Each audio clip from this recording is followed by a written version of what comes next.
વજ્જાયાણમ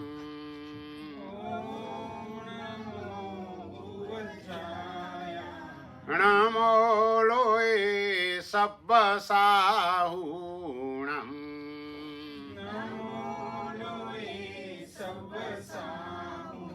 એસો પંચણમુકારો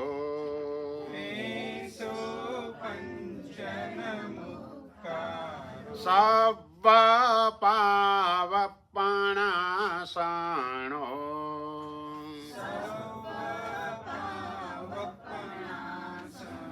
મંગલાણમ ચ સવ્યેસિમ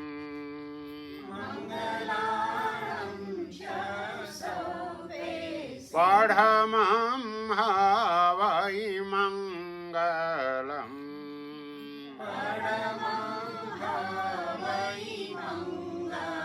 ચત્તારી મંગલમ હરિહંતા મંગલમ સિદ્ધા મંગલમ સાહુ મંગલમ કેવલી પન્નતો ધમ્મો મંગલમ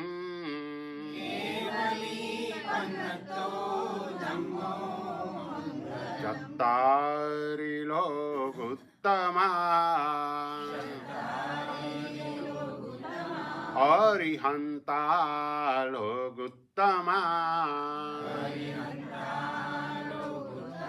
સિદ્ધા લોગુત્તમા સાહુ લોગુત્તમા કેવલી પન્નતો ધમ્મો લોગુત્તમો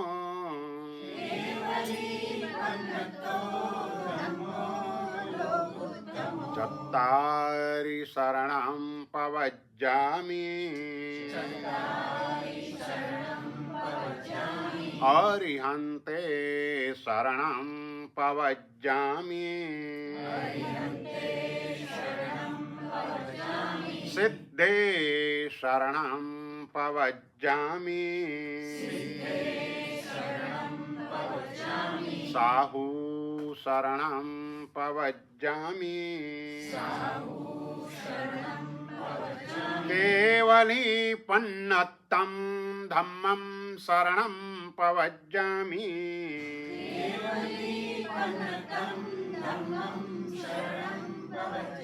નિબ્બાણમગ્ગે વરજાનકપ્પાં પાણાસિયાસે સકુવાઈદપ્પં માયાં જીર્ણાણં શરણં ભુવાણં નમામિ નિત્યં ત્રિજગપહાણં. 12 નવકાર. તપસા નિર્જરા ચ. તત્વાર્થાધિગમ સૂત્રની અંદર તપ કરવાથી કર્મની નિર્જરા થાય છે આ વાત કરી. દેવલોકની અંદર તપ નથી, માટે કર્મની નિર્જરા બહુ જ અલ્પ પ્રમાણમાં થાય. મોટા ભાગે પોતાના પુણ્યને ભોગવવાનું તે દેવલોકની અંદર બનતું હોય છે. નવકારસિંહ જેવું પણ સામાન્ય પચ્ચખાણ દેવલોકની દેવો કરી શકતા નથી. અનુત્તર વિમાનવાસી દેવો 33 સાગરોપમનું આયુષ્ય, 33,000 વર્ષે એક વખત આહારની ઈચ્છા થાય અને તે પણ આહાર ગ્રહણ ન કરવો પડે, ઓટોમેટિક લોમાહાર દ્વારા શરીરમાં આહાર પ્રવેશી જાય.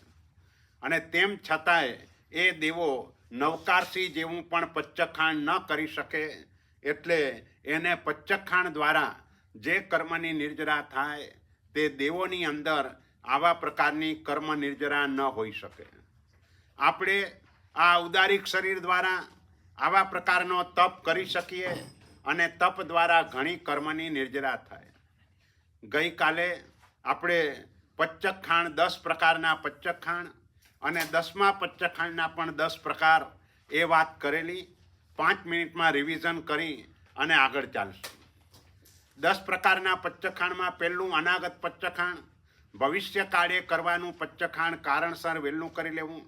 અતિક્રાંત પચ્ચખાણ, ભૂતકાળમાં પચ્ચખાણ ન થયું હોય તો પાછળથી વાળી આપવું. કોટી સહિત સરખા અને વિષમ એમ બંને પ્રકારના સાંધાવાળું, એટલે કે બંને દિવસ એક સરખું પચ્ચખાણ, અથવા તો બંને દિવસ, એક દિવસ ઉપવાસ, એક દિવસ આંબીલ, એક દિવસ ઉપવાસ, એક દિવસ બેસણું. આ રીતે વિષમ પચ્ચખાણ એ સમકોટી અને વિષમકોટી પચ્ચખાણ. ગમે તેવા સંજોગોમાં અમુક પ્રકારનો તપ હું ચોક્કસપણે કરીશ જ, આવા પ્રકારનું નિયંત્રિત પચ્ચખાણ, પણ એ વર્તમાન કાળમાં નથી. અનાગાર, અન્નત્થાણા ભોગિણમ અને સહસાગારેણમ, 2 આગારને છોડીને બાકીના બધા જ આગારોમાંથી એક પણ આગાર ન રાખે એવા પ્રકારનું પચ્ચખાણ. સાગાર પચ્ચખાણ એટલે વર્તમાનમાં આપણે જે આગારવાળું પચ્ચખાણ કરીએ છીએ તે.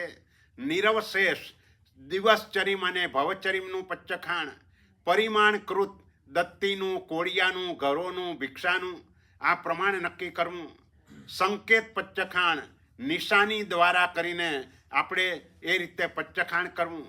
મુઠ્ઠી વાળીને છૂટી ન કરું ત્યાં સુધી, અંગૂઠો મુઠ્ઠીમાં નાખીને છૂટો ન કરું ત્યાં સુધી, ગાંઠ વાળીને છૂટી ન કરું ત્યાં સુધીનું પચ્ચખાણ, ઘરમાં પાછો ના આવું ત્યાં સુધીનું પચ્ચખાણ, પરસેવો ન સુકાય ત્યાં સુધીનું પચ્ચખાણ, અમુક શ્વાસોશ્વાસ ન થાય ત્યાં સુધીનું પચ્ચખાણ, માચીનું પાણી ન સુકાય ત્યાં સુધીનું પચ્ચખાણ, અને દીપક ન ઓલવાય ત્યાં સુધીનું પચ્ચખાણ.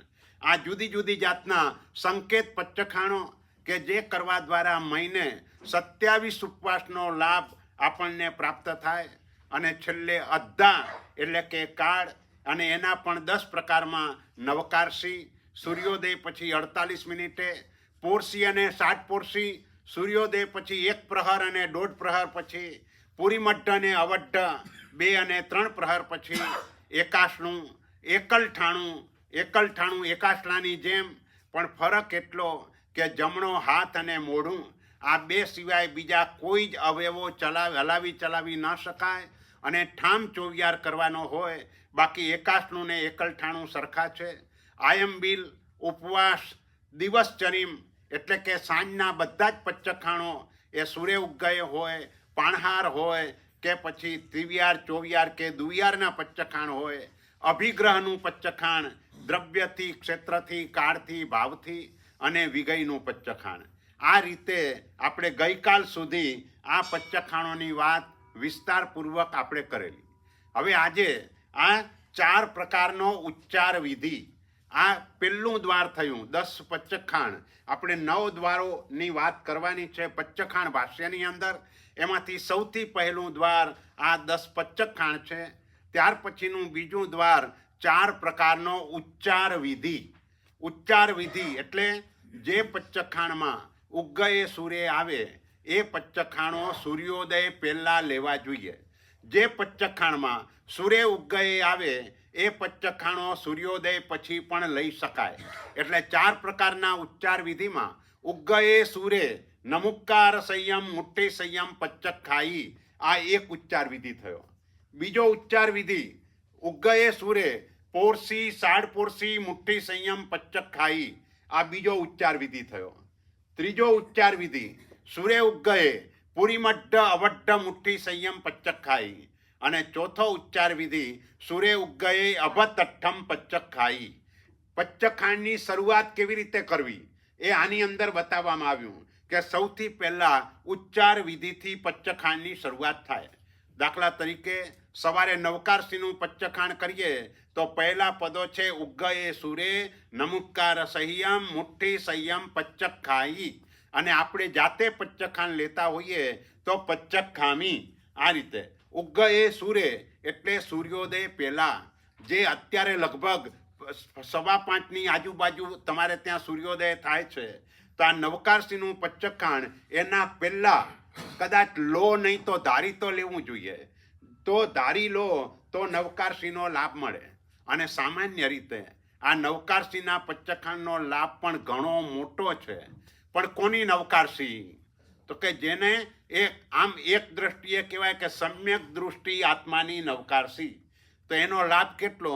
તો કે 100 વર્ષ સુધી નરકનો જીવ અકામ નિર્જરા કરી જેટલા કર્મો ખપાવે, એટલે 100 વર્ષ સુધી પરમાધામી દ્વારા થતી વેદના એને સમભાવે સહન કરે. એવી જ રીતે પરસ્પર નારકો જે રીતે લડતા ઝઘડતા હોય અને એમાં પણ પોતાને જે કષ્ટ પડે એને પણ સમતાપૂર્વક સહન કરે. અને સાથે સાથે જે ક્ષેત્રની વેદના છે, આ ત્રણેય પ્રકારની વેદનાને સમભાવપૂર્વક સહન કરતા જે હોય એ તો વધારે કર્મ નિર્જરા કરે. પણ અહીં એમ કે છે કે અકામ નિર્જરા.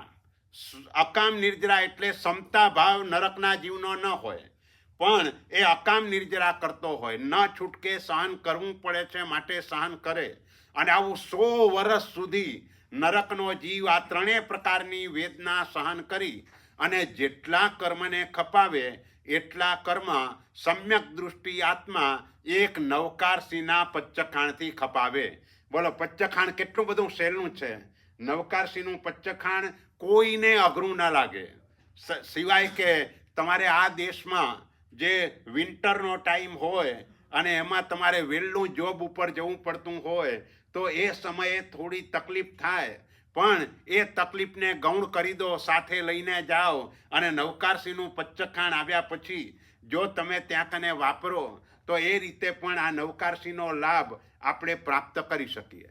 એટલે આ નવકારસિંહ, અને જૈન શાસ્ત્રો એમ કહે છે કે પચ્ચખાણમાં જેમ જેમ આગળ વધતા જાઓ તેમ તેમ તમારી નિર્જરા 10 ગણી વધતી જાય. ધારો કે નવકારસિંહના પચ્ચખાણથી જે લાભ થયો એના કરતાં પોરસીના પચ્ચખાણથી 10 ગણો લાભ થાય. એટલે 1000 વર્ષ સુધી નરકનો જીવ અકામ નિર્જરાથી જેટલા કર્મ ખપાવે એટલા કર્મો પોરસીના પચ્ચખાણથી ખપે. 60 પોરસીના પચ્ચખાણથી 10,000 વર્ષ, પુરીમઠ્ઠના પચ્ચખાણથી 1,00,000 વર્ષ, અવઢના પચ્ચખાણથી 10 લાખ વર્ષ. આવી રીતે આગળ વધતા વધતા એક એક મીંડું આગળ વધતું ચાલે. પણ શરત એ છે કે ભાઈ આ તમારું સમ્યક દૃષ્ટિ આત્માની નવકારસી, એની પોરસી, એની 60 પોરસી. અથવા બીજી રીતે કેવું હોય તો એમ કહેવાય કે આહારનો વિચાર સુદ્ધા પણ ના આવે, આહાર સંજ્ઞાના ત્યાગ પૂર્વકના આ પચ્ચખાણો. સવારના રાત્રે સૂતી વખતે નવકારસીનો પ્લાન કરીને સૂઈએ તો એવી નવકારસીની વાત અહીંયા નથી. એટલે આપણે ત્યાં એ રીતે એક દૃષ્ટાંત શાસ્ત્રમાં બતાવ્યું છે કે શ્રેણિક મહારાજાએ પરમાત્માને કહ્યું, મારે નરકમાં નથી જવું, મને કોઈ ઉપાય બતાવો. ત્યારે પરમાત્માએ કહ્યું, તું શુદ્ધ નવકારસી કર, તારે નરકમાં નહીં જવું પડે. અને બીજા દિવસે સવારે વાજતે ગાજતે નગરજનોની સાથે શ્રેણિક મહારાજા પચ્ચખાણ લેવા માટે પરમાત્મા પાસે પહોંચ્યા. પચ્ચખાણ લીધું અને પછી ભગવાનને કહ્યું, હવે મારે નરકે નહીં જવું પડે ને? ભગવાન કે ભાઈ જવું પડશે. મેં તને કહ્યું તું શુદ્ધ નવકારસી, એ તારી શુદ્ધ નવકારસી નથી થઈ. તું ઘરેથી અહીં આવ્યો એ દરમિયાન રસ્તામાં એક બોરડીનું ઝાડ આવ્યું અને એ બોર ખાવામાં તારું મન લલચાઈ ગયું અને એ બોર તે તારા સેવકો દ્વારા નીચે લઈને હમણાં પણ તું સાથે લઈને આવ્યો છે કે નવકારસી આવશે ત્યારે વાપરીશ. એટલે નવકારસી પહેલા વાપરવાનો વિચાર કરી લીધો, માટે એને શુદ્ધ નવકારસી ન કહેવાય. બોલો, એટલે આપણા બધાના પચ્ચખાણો કેવા છે એ આના ઉપરથી આપણે વિચારવાનું કે આપણું બધું પ્લાનિંગ આગળથી થતું હોય અને આગળથી જો પ્લાનિંગ થાય તો એ આહારનો રસ એ તો પહેલાં જ આવી ગયો. એટલે અતિચારમાં પણ આપણે બોલીએ છીએ, પારણા દીક તણી ચિંતા કીધી. આની ચિંતા, આનો વિચાર પણ કરવાનો નથી હોતો. પણ આ દેશમાં મોટા ભાગે બધું પ્લાનિંગથી થતું હોય, આગળથી કહી દેવું પડે અને આગળથી આ પ્રકારની વ્યવસ્થા થાય તો એ આહાર સંજ્ઞા કહેવાય. એટલે કહેવાનો આશય એ શુદ્ધ પચ્ચખાણ, એ શુદ્ધ પચ્ચખાણ કરનારને આટલો મોટો લાભ આપણે ત્યાં બતાવવામાં આવ્યો છે. એટલે કહેવાનો આશય એ છે કે અડધા પચ્ચખાણ એના પણ આ જુદા જુદા પ્રકારો છે, પણ એ પચ્ચખાણમાં પણ ઉત્તરોત્તર નિર્જરાનું પ્રમાણ વધતું ચાલે છે. એટલે પહેલા ઉગયે સૂરે, એટલે સૌથી પહેલી શરત એ, ભાઈ તમે આ પચ્ચખાણ લો તે સૂર્યોદય પહેલા લઈ લેવાનું. કેમ સૂર્યોદય પહેલા લેવાનું? તો કે એનું કારણ એ છે કે જે તમારું રાત્રિનું પચ્ચખાણ હતું એ સૂર્યોદય સમયે પૂરું થઈ ગયું. કારણ કે તમારું રાત્રિ દરમિયાનનું પચ્ચખાણ આપણી અહીં કને દિવસ રાતના 12 વાગે બદલાતો નથી. તારીખ રાતના 12 વાગે બદલાય, તિથિ સૂર્યોદયથી બદલાય. એટલે એ રીતે આપણું પચ્ચખાણ આપણે સૂર્યોદય સુધી પચ્ચખાણમાં હતા અને હજુ પણ આગળ પચ્ચખાણમાં રહીએ. એટલા માટે સૂર્યોદય પહેલાં પચ્ચખાણ લઈ લીધું હોય એટલે આપણી પચ્ચખાણથી થતી કર્મ નિર્જરા તે ચાલુ રહે.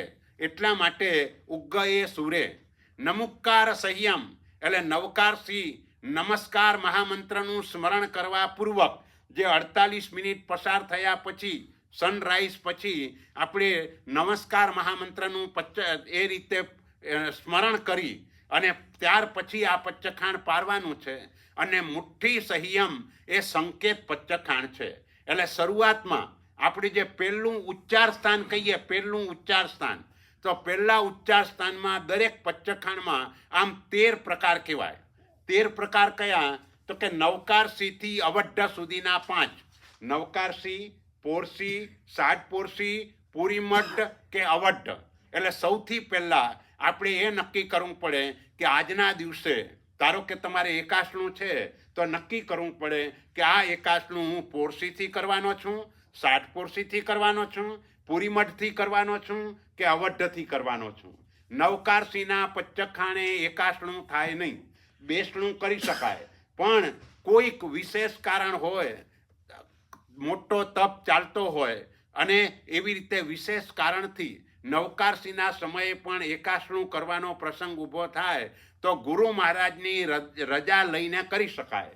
અને ગુરુ મહારાજ રજા આપે તો કરી શકાય. આપણે રજા લેવા જઈએ પણ એમને એ યોગ્ય ન લાગે તો નિષેધ પણ કરે. એટલે આપણે એમ સમજવાનું કે આપણે એકાશનું એક બેસણું જ એક એવા પ્રકારનું પચ્ચખાણ છે કે તમે નવકારસીના પચ્ચખાણે કરી શકો. એના સિવાયના એકાશનું, આયંબિલ, ઉપવાસ આ બધામાં મિનિમમ પોરસીનું પચ્ચખાણ અવશ્ય હોવું જોઈએ. પોરસીના પચ્ચખાણથી આપણે શરૂઆત આ પચ્ચખાણોની કરી શકાય. એટલે પહેલું જે આપણું પચ્ચખાણ છે, ધારો કે તમે એકાશનું કે આયંબિલનું પચ્ચખાણ લો છો તો પહેલા પચ્ચખાણમાં 13 બાબત આવે. તો 13માં આ નવકારસીથી અવઢ સુધીના 5 થયા. બરાબર? નવકારસી, પોરસી, સાડપોરસી, પૂરીમઢ અને અવઢ. આ 5માંથી એક વસ્તુ તમારે નક્કી કરવાની. અને બીજા 8 સંકેત પચ્ચખાણ જે આપણે વાત કરી, અંગુઠ્ઠ સંયમ, મુઠ્ઠી સંયમ, ગંઠી સંયમ, ઘર સંયમ, સ્વેદ સંયમ, ઉચ્છ્વાસ સંયમ, સ્તિબુક સંયમ, ઘર સંયમ, દીપક સંયમ, આ બધામાંથી એક કોઈ પણ. એટલે આ 13માંથી 2 પચ્ચખાણ આપણે બધાએ ધારવા જોઈએ. માત્ર તમે એમ કહો કે બસ મને આજે એકાશનું છે, એકાશનાનું પચ્ચખાણ આપી દો, એ ના ચાલે.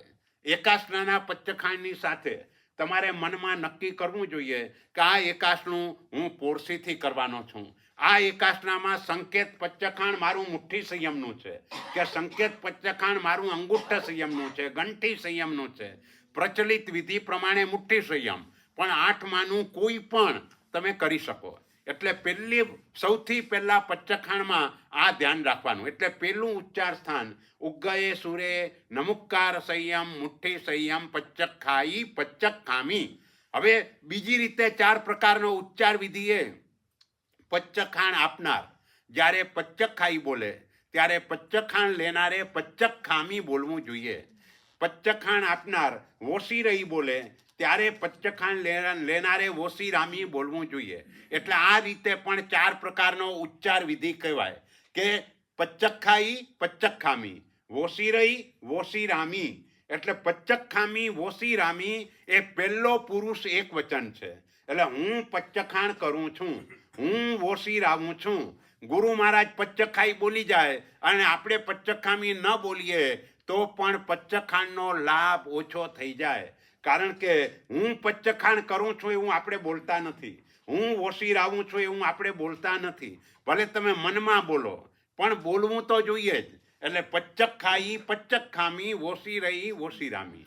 આ રીતે પણ 4 પ્રકારનો ઉચ્ચાર વિધિ છે. એટલે પહેલો ઉચ્ચાર વિધિ ઉગ્ગયે સૂરે નમુક્કાર સંયમ, મુઠ્ઠી સંયમ, પચ્ચખામી. બીજો ઉચ્ચાર વિધિ નવકારસીનું પચ્ચખાણ નથી કરવું તો ઉગ્ગયે સૂરે પોરીસી, સાડપોરીસી, મુઠ્ઠી સંયમ, પચ્ચખામી. કોઈને પોરસી કરવી છે, કોઈને સાઠ પોરસી કરવી છે, તો એ રીતે બંને પણ બોલીને એ કરવાનું. એટલે એનો અર્થ એ થયો કે તમારે પોરસી કે સાઠ પોરસીનું પચ્ચખાણ લેવું હોય તો પણ એ પચ્ચખાણ સૂર્યોદય પહેલાં તમારે નક્કી કરી લેવું જોઈએ. કારણ કે એમાં પણ ઉગયે સૂર્ય આવે છે. જ્યાં ઉગયે સૂર્ય આવે એ બધા પચ્ચખાણો સનરાઈઝ પહેલાં લેવાના હોય અથવા તો ધારવાના હોય. કોઈને પચ્ચખાણ ના આવડતું હોય તો તે વખતે ધારી લે અને પછી પાછળથી પચ્ચખાણ લે, પણ ધારવું તો જોઈએ જ સવારે વહેલા. ત્યાર પછી ત્રીજો ઉચ્ચાર વિધિ, સૂર્ય ઉગયે પૂરી મડ્ઢ અવઢ મુઠ્ઠી સંયમ પચ્ચખાઈ. અહીંયા સૂર્ય ઉગયે મૂક્યું એટલે તમારે પૂરી મડ્ઢ કે અવઢનું પચ્ચખાણ કરવાનું હોય. તમે ઉપદાન કરો તો ઉપદાનમાં નિવી હોય કે ઉપવાસ હોય, મિનિમમ પૂરી મડનું જ પચખાણ કરવાનું હોય. એમાં 60 પોરસીનું પચખાણ ન હોય. એ બાળકોને છૂટ આપે જુદી વાત છે. કોઈક વખતે બાળકને વધારે તરસ કે ભૂખ લાગી હોય તો ઉપવાસના પારણામાં કદાચ એને 60 પોરસીથી કરાવી દે, એ જુદી વાત છે, પણ એને બીજી રીતે આલોચના આપવી પડે. કારણ કે 18 દિવસમાં 12.5 ઉપવાસ પૂરા કરવાના હોય. એ 12.5 ઉપવાસ જેટલો જો તપ ન થાય તો પછી પ્રાયશ્ચિત રૂપે બીજો આપવો પડે. એટલે મિનિમમ પૂરી મઢનું પચખાણ આપણે ત્યાં આમાં કરવાનું હોય, ઉપદાનના નિવી હોય કે ઉપવાસ હોય. તો આ પૂરી મઢનું પચ્ચખાણમાં સૂર્ય ઉગયે એટલે સનરાઈઝ પછી પણ આ પચ્ચખાણ તમે લો તો પણ તે દોષરૂપ નથી. ધારવાનું તો બધામાં પહેલું જ છે, પહેલું ધારી લે તો સારું. અને ત્યાર પછી આ પહેલું ધારવાની વાત એટલા માટે કરું છું કે આગલા દિવસનું પચ્ચખાણ સૂર્યોદય વખતે આપણું પૂરું થઈ જાય છે. એટલે આપણે પચ્ચખાણમાં રહીએ એટલા પૂરતું પણ શરૂઆતમાં જો ધારી લીધું હોય તો સારું, પણ આ પચ્ચખાણ તમે સૂર્યોદય પછી પણ ધારો અને લો તો પણ પચ્ચખાણનો ભંગ થતો નથી. પચ્ચખાણમાં કોઈ અતિચાર પણ લાગતો નથી. કારણ કે સૂર્ય ઉગયે એટલે એનો અર્થ જ સનરાઈઝ પછી આ પચ્ચખાણ લઈ શકાય. સૂર્યોદય સુધી તમે તો પચખાણમાં છો તો સૂર્ય ઉગયે તો લો તો એટલો ભાગ પછી અવિરતિમાં ગયો કહેવાય. એટલે જ ગઈકાલે આપણે એક વાત એ કરેલી કે રાત્રિના સમયે પણ મુઠ્ઠી સંયમનું પચ્ચખાણ તમે ચાલુ રાખો તો પછી આ સૂર્યોદય પછી પણ પચ્ચખાણ લો તો પેલું પચ્ચખાણ ચાલુ છે એટલે તમને ત્યાં કને વાંધો ના આવે. અને ત્યાર પછીનું ચોથી ઉચ્ચાર વિધિ, સૂર્ય ઉગયે અભતઠ્ઠમ પચ્ચખાઈ. અભતઠ્ઠમ, છઠ્ઠ ભત્તામ, અઠ્ઠમ ભત્તામ, જે પણ છે એક ઉપવાસથી લઈને 16 ઉપવાસ સુધીના. કારણ કે વર્તમાન સંઘેણ બળના કારણે આપણે 16 ઉપવાસથી વધારે પચ્ચખાણ એકી સાથે લઈ શકતા નથી. એટલે એ રીતે આ કરાય. અને જ્યાં 16 ઉપવાસના પચ્ચખાણ હોય ત્યાં સૂર્ય ઉગયે 34 ભત્તમ પચ્ચખાઈ. 16 દિવસના 32 અને આગળ પાછળનું 81. એ રીતે 34 ભક્ત. ભક્ત એટલે ભોજન, 34 ટંક ભોજનનો ત્યાગ. એને અહીં કને 16 ભત્તું કહેવાય, એને 16 ઉપવાસ કહેવાય. તો આ રીતે આપણો આ ઉચ્ચાર વિધિ છે. બરાબર? એટલે ઉચ્ચાર વિધિ ખ્યાલ આવી ગયો. 4 પ્રકારનો ઉચ્ચાર વિધિ. ઉગયે સૂર્ય નમુક્કાર સંયમ મુઠ્ઠી સંયમ પચ્ચખાઈ. ઉગયે સૂર્ય પોરસી 60 પોરસી મુઠ્ઠી સંયમ પચ્ચખાઈ. સૂર્ય ઉગયે પૂરી મડ્ઢ અવઢ મુઠ્ઠી સંયમ પચ્ચખાઈ. અને સૂર્ય ઉગયે અભતઠ્ઠમ પચ્ચખાઈ. અથવા પચ્ચખાઈ, પચ્ચખામી, વોસી રહી, વોસી રામી. આ રીતે 4 પ્રકારનો ઉચ્ચાર વિધિ. હવે આપણે સ્થાનની વાત કરતા હતા કે પહેલું જે સ્થાન છે એની અંદર બોલો. આપણે ટીવીઆર કે ચોવિયાનું પચખાણ લઈ લીધું, પછી મુઠ્ઠી સહીનું ક્યારે લેવાનું? તમે કીધું ને મુઠ્ઠી સહીનું પચખાણમાં રહેવું જોઈએ. હા, નહીં, એ તો તમારું ચાલુ જ છે. ધારો કે તમે એ પચ્ચખાણને પાર્યું નથી અને મુઠ્ઠી સેવનું પચખાણ તમે છેલ્લું પાણી વાપર્યું, એના પછી પણ તમે મુઠ્ઠી સંયમનું પચખાણ રાખી શકો. ભલે તિવિયાર ચોવિયારનું પણ હોય અને જોડે મુઠ્ઠી સંયમનું પણ હોય. તિવિયાર ચોવિયારનું પચખાણ સૂર્યોદય વખતે પૂરું થઈ જાય. મુઠ્ઠી સંયમનું પચખાણ જ્યાં સુધી તમે મુઠ્ઠી વાળીને નવકાર ન ગણો ત્યાં સુધી ચાલુ રહે. એટલે પછી તમે ત્યાં અવિરતિમાં ન ગણાવો. હા, એટલે અવિરતિમાં ના ગણાય. બોલો. ના, એવું કઈ જ બધામાં જો ઘણા લોકોની માન્યતા એવી છે, ભાઈ પચ્ચખાણ પારીએ એટલે પાણી બેઠા બેઠા પી અને પછી જ બ્રશ કરવા જવાય. એવું નથી. તો 3 નવકાર મુઠ્ઠી વાળીને ગણી લીધા એટલે તમારું પચ્ચખાણ પરાઈ ગયું. પછી ઊભા થઈને તમે પાણીને વાપરો.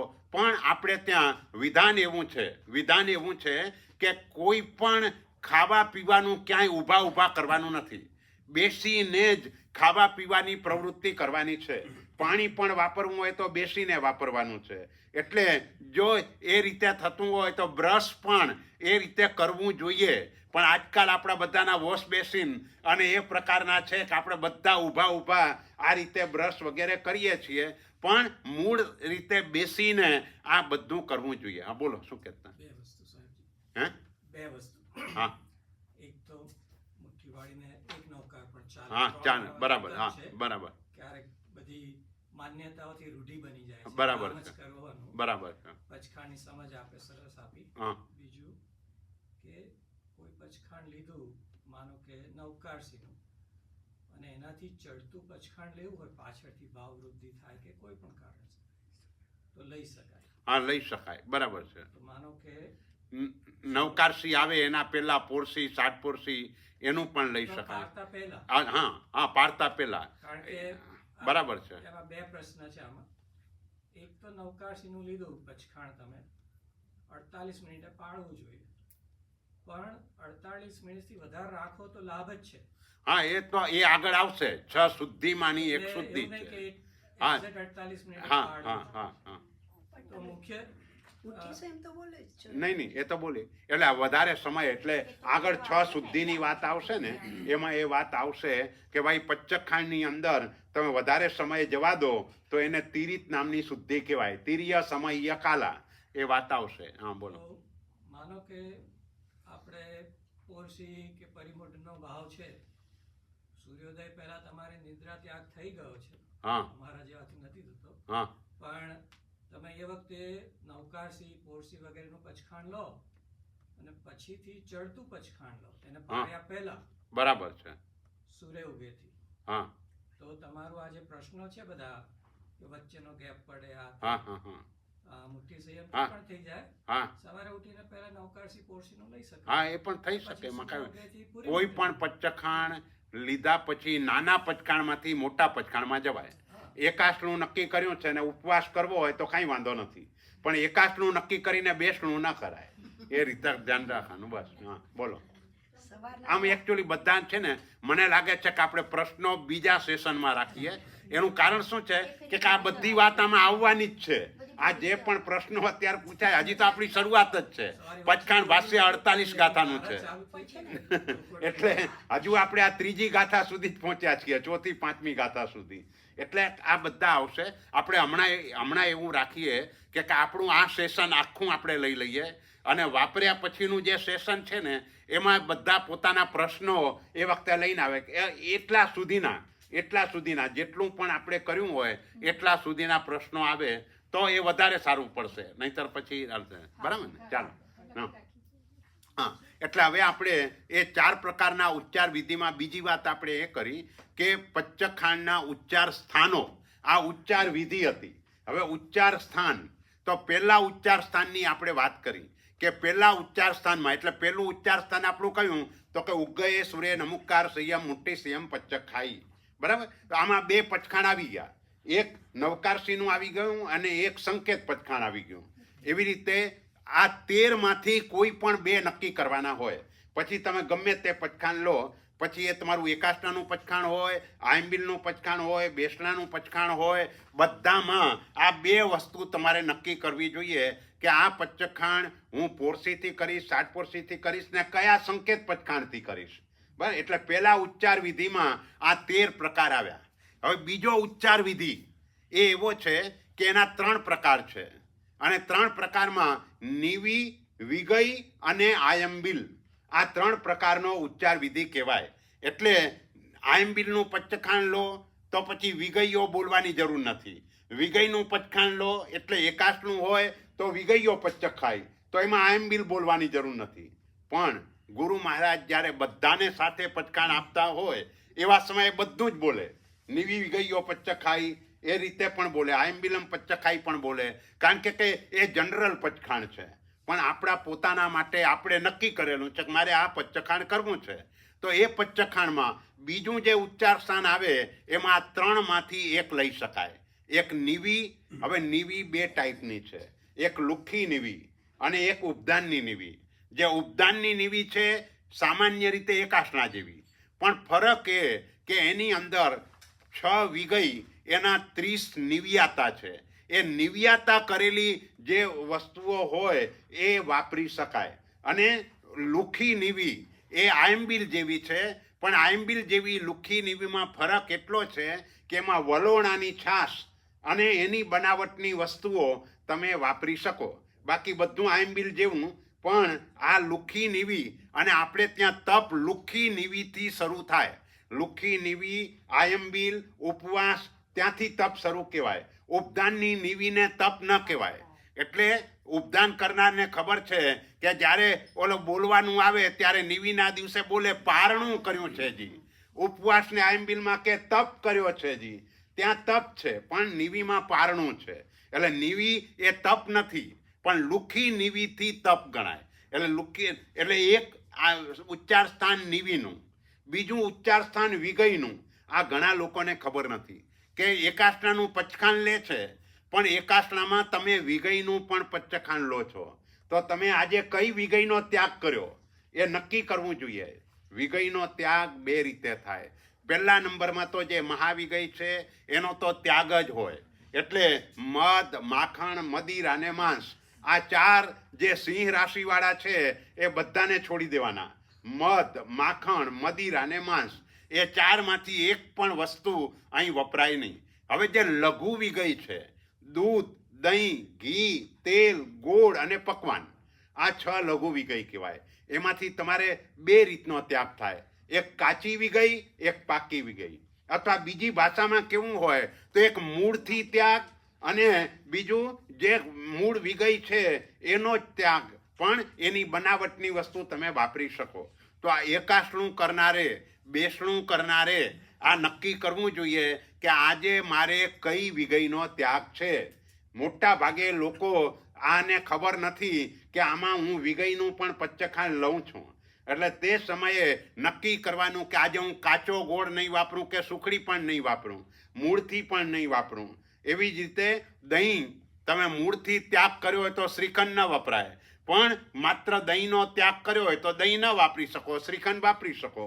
દૂધનો મૂળથી ત્યાગ કર્યો હોય તો ચા, કોફી કાંઈ ન પીવાય, પણ એનો જો તમે માત્ર દૂધનો જ ત્યાગ કર્યો છે તો તમે ચા, કોફી વાપરી શકો. એટલે આવી રીતે વિગયનો પણ પચખાણ એકાસણામાં આપવામાં આવે છે, બેસણામાં આપવામાં આવે છે.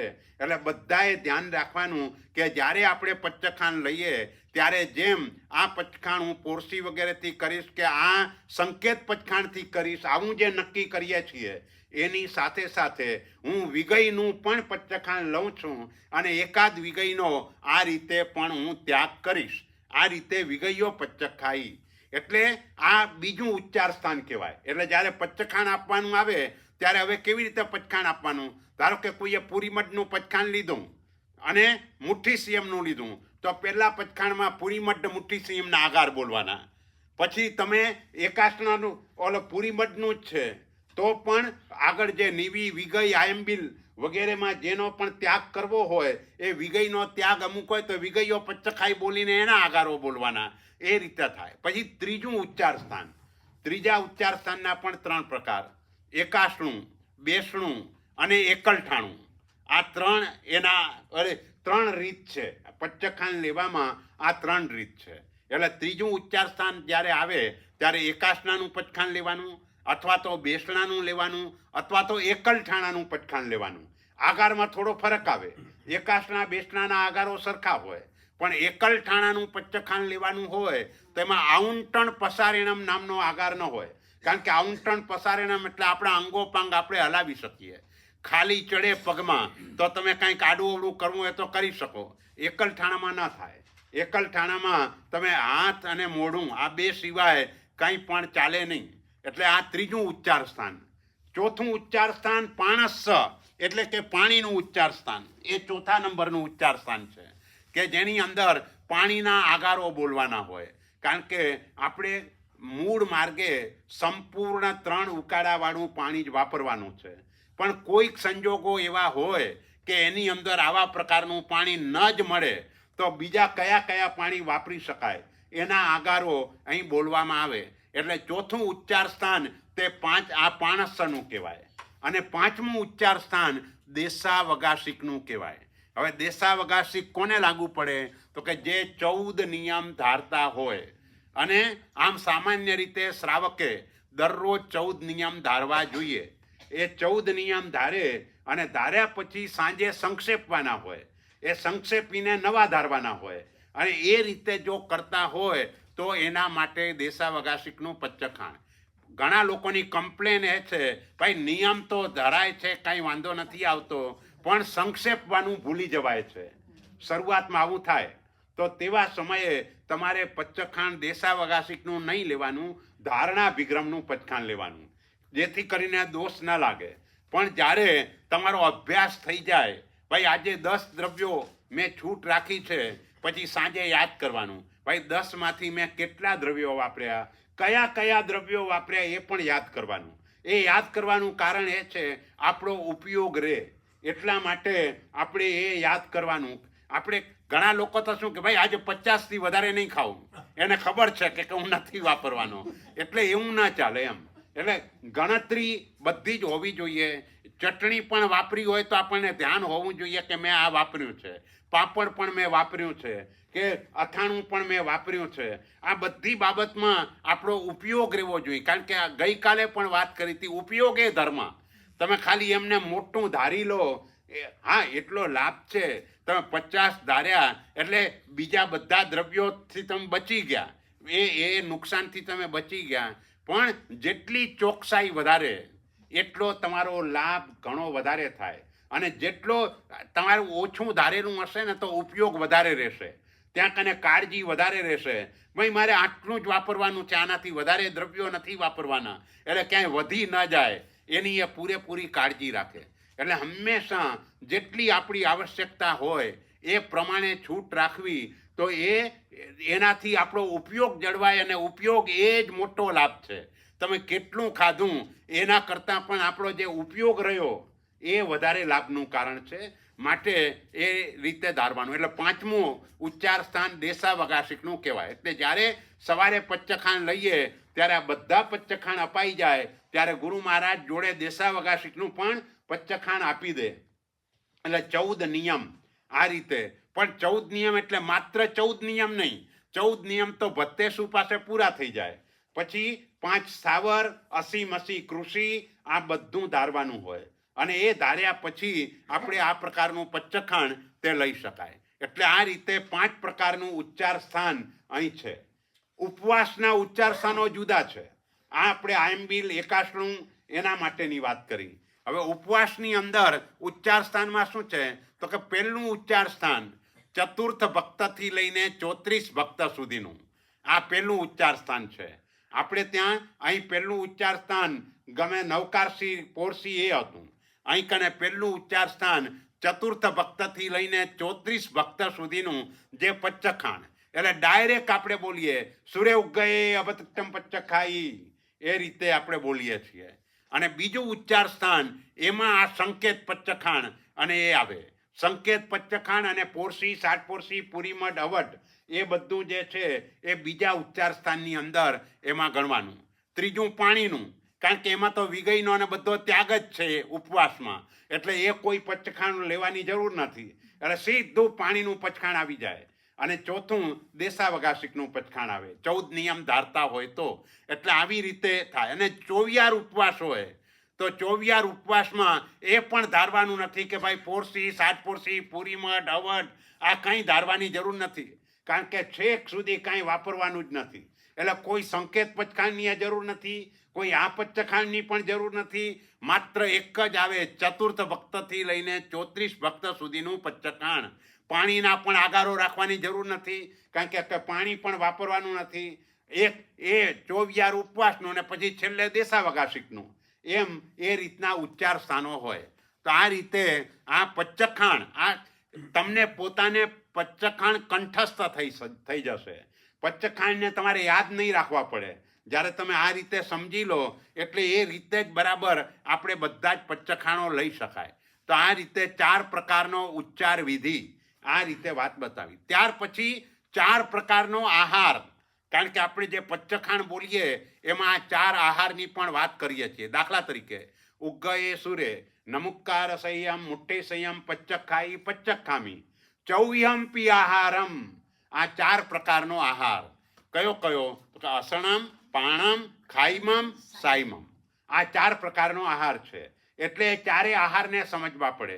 અસન એટલે જેનાથી તૃપ્તિ થાય, જેનાથી તમારું પેટ ભરાઈ જાય, એનો લાંબા સમય સુધી તમને ભૂખ ન લાગે એવો જે આહાર વાપરીએ એને અસન કહેવાય. પછી પાન એટલે પાણી, એને પાન આહારમાં ગણાય. જુદી જુદી જાતના પાણી છે, પણ આપણને તિવિહારમાં જે શુદ્ધ પાણી છે એની જ છૂટ રહે, બીજા કોઈ પાણીની છૂટ રહેતી નથી. પાણીના જુદા જુદા પ્રકારો બતાવ્યા છે, પણ એનો અર્થ એ નથી કે આપણે તિવિહાર કર્યો એટલે આ બધા પાણી વાપરી શકાય, એવું નથી. એની વાત આપણે આગળ કરીએ છીએ. ત્યાર પછી ખાદીમ. ખાદીમ એટલે શેકેલા ધાન્ય અને ફ્રૂટ. મકાઈનો ડોડો શેક્યો હોય તો એને ખાદીમ કહેવાય. એવી રીતે જે પણ ફ્રૂટ હોય એ ખાદીમ કહેવાય. એટલે જેને વાપરવાથી થોડી તૃપ્તિ થાય, કલાક 2 કલાક તમારા નીકળી જાય, સંતોષ થાય. એટલે એ થોડોક સમય પસાર કરવો હોય તો પછી બીજું અસન ન મળે તો તેવા સમયે આ ખાદીમ લઈ લઈએ તો થોડોક સમય નીકળી જાય. તો આ રીતે ખાદીમ એટલે શેકેલા ધાન્ય અને ફ્રૂટ, એને ખાદીમ કહેવાય. અને સ્વાદીમ એટલે મુખવાસ. એવી રીતે માત્ર મુખવાસ નહીં, પણ તમે જે પણ શાકભાજી વગેરે બનાવો એમાં સૂંઠ, જીરું, અજમો, આ બધું જે પણ વાપરો મસાલા, એ પણ બધા સ્વાદીમમાં કહેવાય. કારણ કે સ્વાદ માટે જ મસાલા નખાય છે, એટલે સ્વાદીમ કહેવાય. પણ દુવિહારમાં આવા સ્વાદીમની છૂટ હોતી નથી. આવા સ્વાદીમ એટલે જે મસાલા, એની છૂટ નથી હોતી, પણ મુખવાસની છૂટ હોય છે. મુખવાસ. અને એનું કારણ એ છે કે પૂર્વકાળની અંદર લોકો પાનના શોખીન હતા, અને એ પાનના શોખીન હોવાના કારણે રાત્રે પણ એ લોકો આ રીતે વાપરતા હતા. એટલે દુવિહારનું પચ્ચખાણ એ રીતનું હતું તે સમયમાં. આજે એની આવશ્યકતા નથી. એટલે આજે એ દુવિહારની જગ્યાએ લોકોને દવા વગેરે લેવાની જરૂરિયાત પડે છે. કારણ કે ઘણા લોકોની લાઈફ ટાઈમની દવાઓ થઈ ગઈ છે. ભાઈ કોઈને સુગર હોય, કોઈને બ્લડ પ્રેશર હોય, કોઈને થાઇરોઇડ હોય, જે પણ હોય તે લાઈફ ટાઈમની દવા હોય ને લેવી જ પડતી હોય તો પ્રતિક્રમણની અંદર તે દુવિહારનું નહીં પણ ધારણાભિગ્રમનું પચખાણ લે અને પછીથી માત્ર દવાનો ઉપયોગ કરે. દવાની સાથે પાણી વાપરવું પડે એ ચાલે, પણ દવાની સાથે દૂધ ન ચાલે. આ રીતે ધ્યાન રાખવાનું. તમે ધારણાભિગ્રમ કર્યું પ્રતિક્રમણમાં એટલે દૂધ ન ચાલે. ધારણાભિગ્રમમાં પાણી સાથે જે દવા લેવી પડે તે દવા તમે લઈ શકો. તો આ રીતે 4 પ્રકારનો આહાર છે. હવે અસન, એમાં શું શું આવે? તો કે અસનમાં એના જુદા જુદા 8 વિભાગ કર્યા. એક કહ્યું કે મગ, એટલે મગ શબ્દથી બધા જ કઠોળ આવી જાય. ખાલી એકલા મગ નહીં, પણ અહીં અસણે મુગ્ગોયણ સત્તુ મંડપય ખજ્જર અબ્બા કંદાઈ, એટલે મગ એટલે બધી જ જાતના કઠોળ અસનમાં આવે. એવી રીતે ઓદન એટલે ભાત, પણ ભાત એટલે એકલા ભાત નહીં, જે 24 પ્રકારના આપણા ધાન્ય કહેવાય, ઘઉં, બાજરી, જુવાર, આ બધું જ અસનમાં આવે, કારણ કે એનાથી તૃપ્તિ થાય છે. પછી સત્તુ.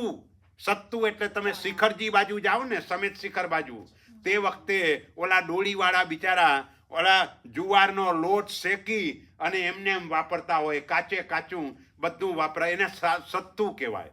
તો આવા જે ધાન્ય જે હોય કે જેને આવી રીતે માત્ર શેકી નાખે અને વાપરે, પૂરા રાંધે નહીં પણ શેકીને વાપરતા હોય, એને સત્તુ કહેવાય. એવી રીતે મંડ એટલે માંડા. માંડા એટલે રોટલા, રોટલી, પૂરી, તમારે ભાખરી કે પછી પરોઠા, આ બધું એની અંદર આવે. અસણે મુગ્ગો યણ સત્તુ મંડ પય. પય એટલે દૂધ, પણ માત્ર દૂધ નહીં, દૂધ, દહીં, ઘી, જેનાથી આ બધી તૃપ્તિ થાય છે એ બધા જ આવે. પછી ખય, અસણે મુગ્ગો યણ સત્તુ મંડ પય ખજ્જ એટલે ખાજા, પકવાન. જે પકવાન હોય જાત જાતના એ પણ અસનમાં આવે, કારણ કે એનાથી પણ. અને રબ્બ એટલે રાબ. રાબ એટલે બધી જાતની ઘેંસ જે પણ બનાવી હોય જુદી જુદી જાતની, કારણ કે બધા લોકોની જુદી જુદી પદ્ધતિ હોય ને જુદી જુદી ઘેંસ વાપરતા હોય, એ બધું જ અસનમાં આવે. અને કંદનો અર્થ અહીંયા કને કંદમૂળ નહીં, પણ કંદનો અર્થ રાંધેલા શાક, એને કંદમૂળ કહેવાય, જે કંદ કહેવાય અહીંયા, કંદમૂળ નહીં પણ કંદ. એટલે આ બધા 8 પ્રકાર આ થયા. આ 8 પ્રકાર અસનમાં આવે.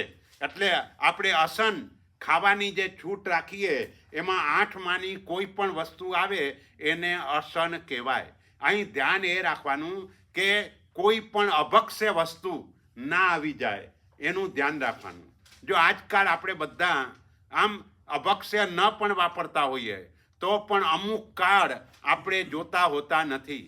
આ દેશમાં પણ તમારે આ કેનેડામાં બ્રેમ્પટનમાં જઈએ તો બ્રેમ્પટનની અંદર લોટથી લઈને બધું જ બરાબર કાળ પ્રમાણે જ એ લોકો વાપરે છે. આવું ભાગ્યે જ જોવા મળે ક્યાંક. પણ એટલું નહીં, પણ તમારા પૌવા હોય, ચણા હોય, એના પણ બધાના કાળ હોય. જેવી રીતે આ લોટ વગેરેના કાળ છે એમ એના પણ કાળ હોય. આપણે તો ડાયરેક્ટ બજારમાંથી લાવીને વાપરતા હોઈએ તો એમાં ત્યાં કાળ કે એ રીતે ન થાય. એટલે એક દ્રષ્ટિએ જોવા જઈએ તો એ અભક્ષ્ય કહેવાય, કારણ કે એ બધી વસ્તુઓનો કાળ પૂરો થઈ ગયો અને વાપર્યું તો એ રીતે પણ અભક્ષ્ય ગણાય. પણ આપણે મોટા ભાગે આ રીતનો ઉપયોગ રાખતા હોતા નથી. તો આ અસન થયું. પછી પાણી, તો કાંજીનું પાણી એટલે છાશનું જે ઉપરનો જે ભાગ હોય એ કાંજીનું પાણી કહેવાય. એ રીતે પાણે કંજીય જવનું પાણી, કેરનું પાણી, પાણે કંજીય જવ કયર, કક્કડો દગ, કાકડીનું પાણી. પછી સુરાઈ એટલે મદિરા પણ પાણીમાં આવે, પણ આપણે ક્યાંય લેવાની હોતી નથી, એ અભક્ષ્ય છે. પણ માત્ર એમને બતાવવું છે ભાઈ આ પાન નામનો આહાર છે, બસ એ એટલા પૂરતી અહીં આપણને માહિતી આપી છે. પણ એવું નહીં વિચારવાનું ભાઈ પચ્ચખાણ ભાષ્યમાં મદિરા લખ્યું છે તો આપણે વાપરવામાં વાંધો નથી, આપણે એનું નામ પણ ન લેવાય, વપરાય તો નહીં. જે વસ્તુ ભાવ નિક્ષેપે છોડવા યોગ્ય હોય એનું નામ પણ છોડવા યોગ્ય હોય, એની સ્થાપના પણ છોડવા યોગ્ય હોય, એનું દ્રવ્ય પણ છોડવા યોગ્ય હોય. હંમેશા નિયમ છે કે જેનો પણ જે ભાવ નિક્ષેપે આદરવા યોગ્ય એ નામથી એ આદરવા યોગ્ય. ભાવ નિક્ષેપે ભગવાન આદરવા યોગ્ય તો નામ પણ આદરવા યોગ્ય, મૂર્તિ પણ આદરવા યોગ્ય, એનું પૂર્વ જીવન કે પછી સિદ્ધાવસ્થા એ પણ આદરવા યોગ્ય, એ રીતે ગણાય. તો આ રીતે પાન નામનો આહાર. પછી ખાઈમી ભત્તોસ ફલાઈ, એની વાત આપણે કરી. ભક્તોસ એટલે શેકેલા ધાન્ય અને ફ્રૂટ, આ બધું ખાદીમમાં કહેવાય. સાઈમે સૂંઠી જીર અજમાઈ, સ્વાદમાં સૂંઠ જીરું અજમો, એ બધું સ્વાદીમમાં ગણાય. એટલે જે બધી જ જાતના મસાલા આપણે શાકભાજી આદિની અંદર વાપરીએ એ બધું જ સ્વાદીમમાં છે. અને જેનો સ્વાદ અનિષ્ટ હોય એ બધી જ વસ્તુ અણહારી તરીકે ગણાય. એટલે દાખલા તરીકે હળદર, તો હળદરનો સ્વાદ કોઈ સ્વાદ માટે થઈને હળદરને વાપરતું નથી. એટલે એ અનિષ્ટ સ્વાદવાળી જે પણ વસ્તુ છે એ બધી અણહારી કહેવાય. એટલે આપણે ત્યાં ગુરુ મહારાજ જ્યારે તમે રજા લેવા જાઓ, મારે આજે આયંબિલ છે પણ આ દવા લેવી પડે તેમ છે તો શું કરું, તો તે વખતે ગુરુ મહારાજ પૂછે ભાઈ દવાનો સ્વાદ કેવો છે? કડવો છે તો કંઈ વાંધો નહીં, તો લઈ શકાય. કડવો છે તો એ અણહારી થઈ ગયું, એટલે તમે એ રીતે દવા લઈ શકો. પણ સુગર કોટેડ હોય તો પછી ઉપરનું કોટ કાઢી નાખવું પડે અને પછીથી તમે વાપરી શકો. અથવા તો જીભને સ્પર્શ કર્યા વગર ડાયરેક્ટ તમે ઉતારી શકતા હો તો ચાલી શકે, પણ આવું શક્યતા ઓછી બને. એટલે ઉપરનું કોટ કાઢી અને પછી તમે વાપરો તો એ રીતે ગણાય. કારણ કે દવા મોટા ભાગે આવી હોય, કડવી હોય, એટલે એ અણહારી તરીકે, ટૂંકમાં અણહારી એટલે જેનો સ્વાદ અનિષ્ટ હોય એને આપણે અણહારી તરીકે કહીએ છીએ. અને એ અણહારી વસ્તુઓ ઉપવાસ આદિની અંદર પણ લઈ શકાય, પણ મોઢામાં કાંઈક હોય તો સારું એટલા માટે થઈને મોઢામાં મૂકી રાખ્યું હોય તો ન ચાલે. ઘણા લોકો આ રીતે પણ વિચારે ને ભાઈ કાંઈક મોઢામાં હોય તો સારું, એવી રીતે ન મૂકાય. કોઈ જાતની તકલીફ હોય અને એના કારણે લેવી પડે તો એના માટે છૂટ આપી છે. ક્યાંય પણ સ્વાદ માટે કે એવો કોઈ પણ વિચાર આવી ગયો એટલે આપણા માટે અણહારી હોવા છતાં પણ આપણે ન વાપરી શકાય. એટલે આપણે ત્યાં કુમારપાળ મહારાજા એને ઘેબર વાપરતા વાપરતા માંસની કલ્પના થઈ તો એમના માટે ઘેબર અભક્ષ્ય કહેવાય. એવી રીતે આપણા માટે પણ કાચા કેળાનું શાક વાપરતા જો ગાજર બટાટા યાદ આવી જતા હોય તો આપણા માટે કાચા કેળાનું શાક પણ અભક્ષ્ય ગણાય. એટલે એવી રીતે આપણે બધે સમજી લેવાનું. જો આજનો દિવસ બકરી ઈદનો દિવસ એટલે સામાન્ય રીતે સફેદ વસ્તુઓ આપણે ન વાપરીએ. કેમ? કારણ કે એક જાતનો એ લોહી આમ આપણને દેખાય છે લાલ કલરનું, પણ એ લાલ કલર તો જુદા કારણથી થયો છે. મુખ્યપણે તો શ્વેત છે. પછી આપણા પરમાત્મા જે હોય એનું તો લોહી પણ સફેદ જ હોય છે ને. એટલે આપણું જે છે એ જુદા કારણથી લાલ છે. એટલે સફેદ વસ્તુઓ એટલા માટે નથી વાપરવાની કે આપણને આ કલ્પના ના. એવી રીતે નેમિસુરી સમુદાય વગેરેના મહાત્માઓ ટામેટા પણ વાપરતા નથી. તો એ વખતે પણ એ વર્ણના કારણે નથી વપરાતું. એટલે આવી રીતે જેને જે વસ્તુ વાપરતા બીજી કોઈ અભક્ષ્ય વસ્તુ યાદ આવી જતી હોય તો એ ભક્ષ્ય વસ્તુ પણ એના માટે અભક્ષ્ય બની જાય. એટલે આ રીતે આપણે ધ્યાન રાખવાનું કે અભક્ષ્ય આપણા માટે કઈ અભક્ષ્ય? તો કે ભક્ષ્ય વસ્તુ ખાતા પણ અભક્ષ્ય વસ્તુ જેવો સ્વાદ આપણને લાગે અને એમાં આપણે રાજી થતા હોઈએ તો એ આપણે કાયમ માટે છોડી દેવી જોઈએ. એ અભક્ષ્ય વસ્તુ આપણા માટે ગણાય. તો આ રીતે આપણો જે 4 પ્રકારના ઉચ્ચાર વિધિ પછી આ 4 પ્રકારનો આહાર છે. એટલે પચ્ચખાણમાં આ રીતે પછી આહારની વાત આવે. ભાઈ ચૌવ્યમપી આહારમ અસણમ પાણમ ખાઈમમ સાઈમમ. ક્યાંક તિવ્યમપી આહારમ હોય ત્યાં પાણીની આપણે છૂટ રાખીએ છીએ. એટલે પાણી શબ્દ નહીં બોલવાનો. અસણમ ખાઈમમ સાઈમમ. હવે કોઈ દુવિયારનું પચખાણ લે તો દુવ્યમપી આહારમ અસણમ ખાઈમમ. કારણ કે તમે 2 વસ્તુની છૂટ રાખી, સ્વાદિમ અને પાણી. પણ આજના દિવસે ફરીથી યાદ કરાવું છું કે દુવિહારમાં મુખવાસની છૂટ ભલે હોય પણ આગળ જેમ વાત કરી હતી શાસ્ત્રાત રૂઢિ બલી એમ અત્યારે પણ રૂઢિ પ્રમાણે આપણે આ મુખવાસ વગેરે પણ વાપરવાનો નથી. એટલે આપણા માટે દુવિહારનું પચ્ચખાણ નથી. આમ જ આપણે સમજવાનું. અચ્છા, હવે બીજી નવી વાત કે જે આજના દિવસે મોટા ભાગે આપણે હોતી નથી, અહીં પણ એ જ નિયમ લાગુ પાડવાનો કે શાસ્ત્રાત રૂઢિ બલી. હવે અહીંયા શું કહે છે નવી વાતમાં? ભાઈ જે નવકારસીનું પચ્ચખાણ છે એ તો 24થી જ હોય. એમાં તો કોઈ વિકલ્પ નથી.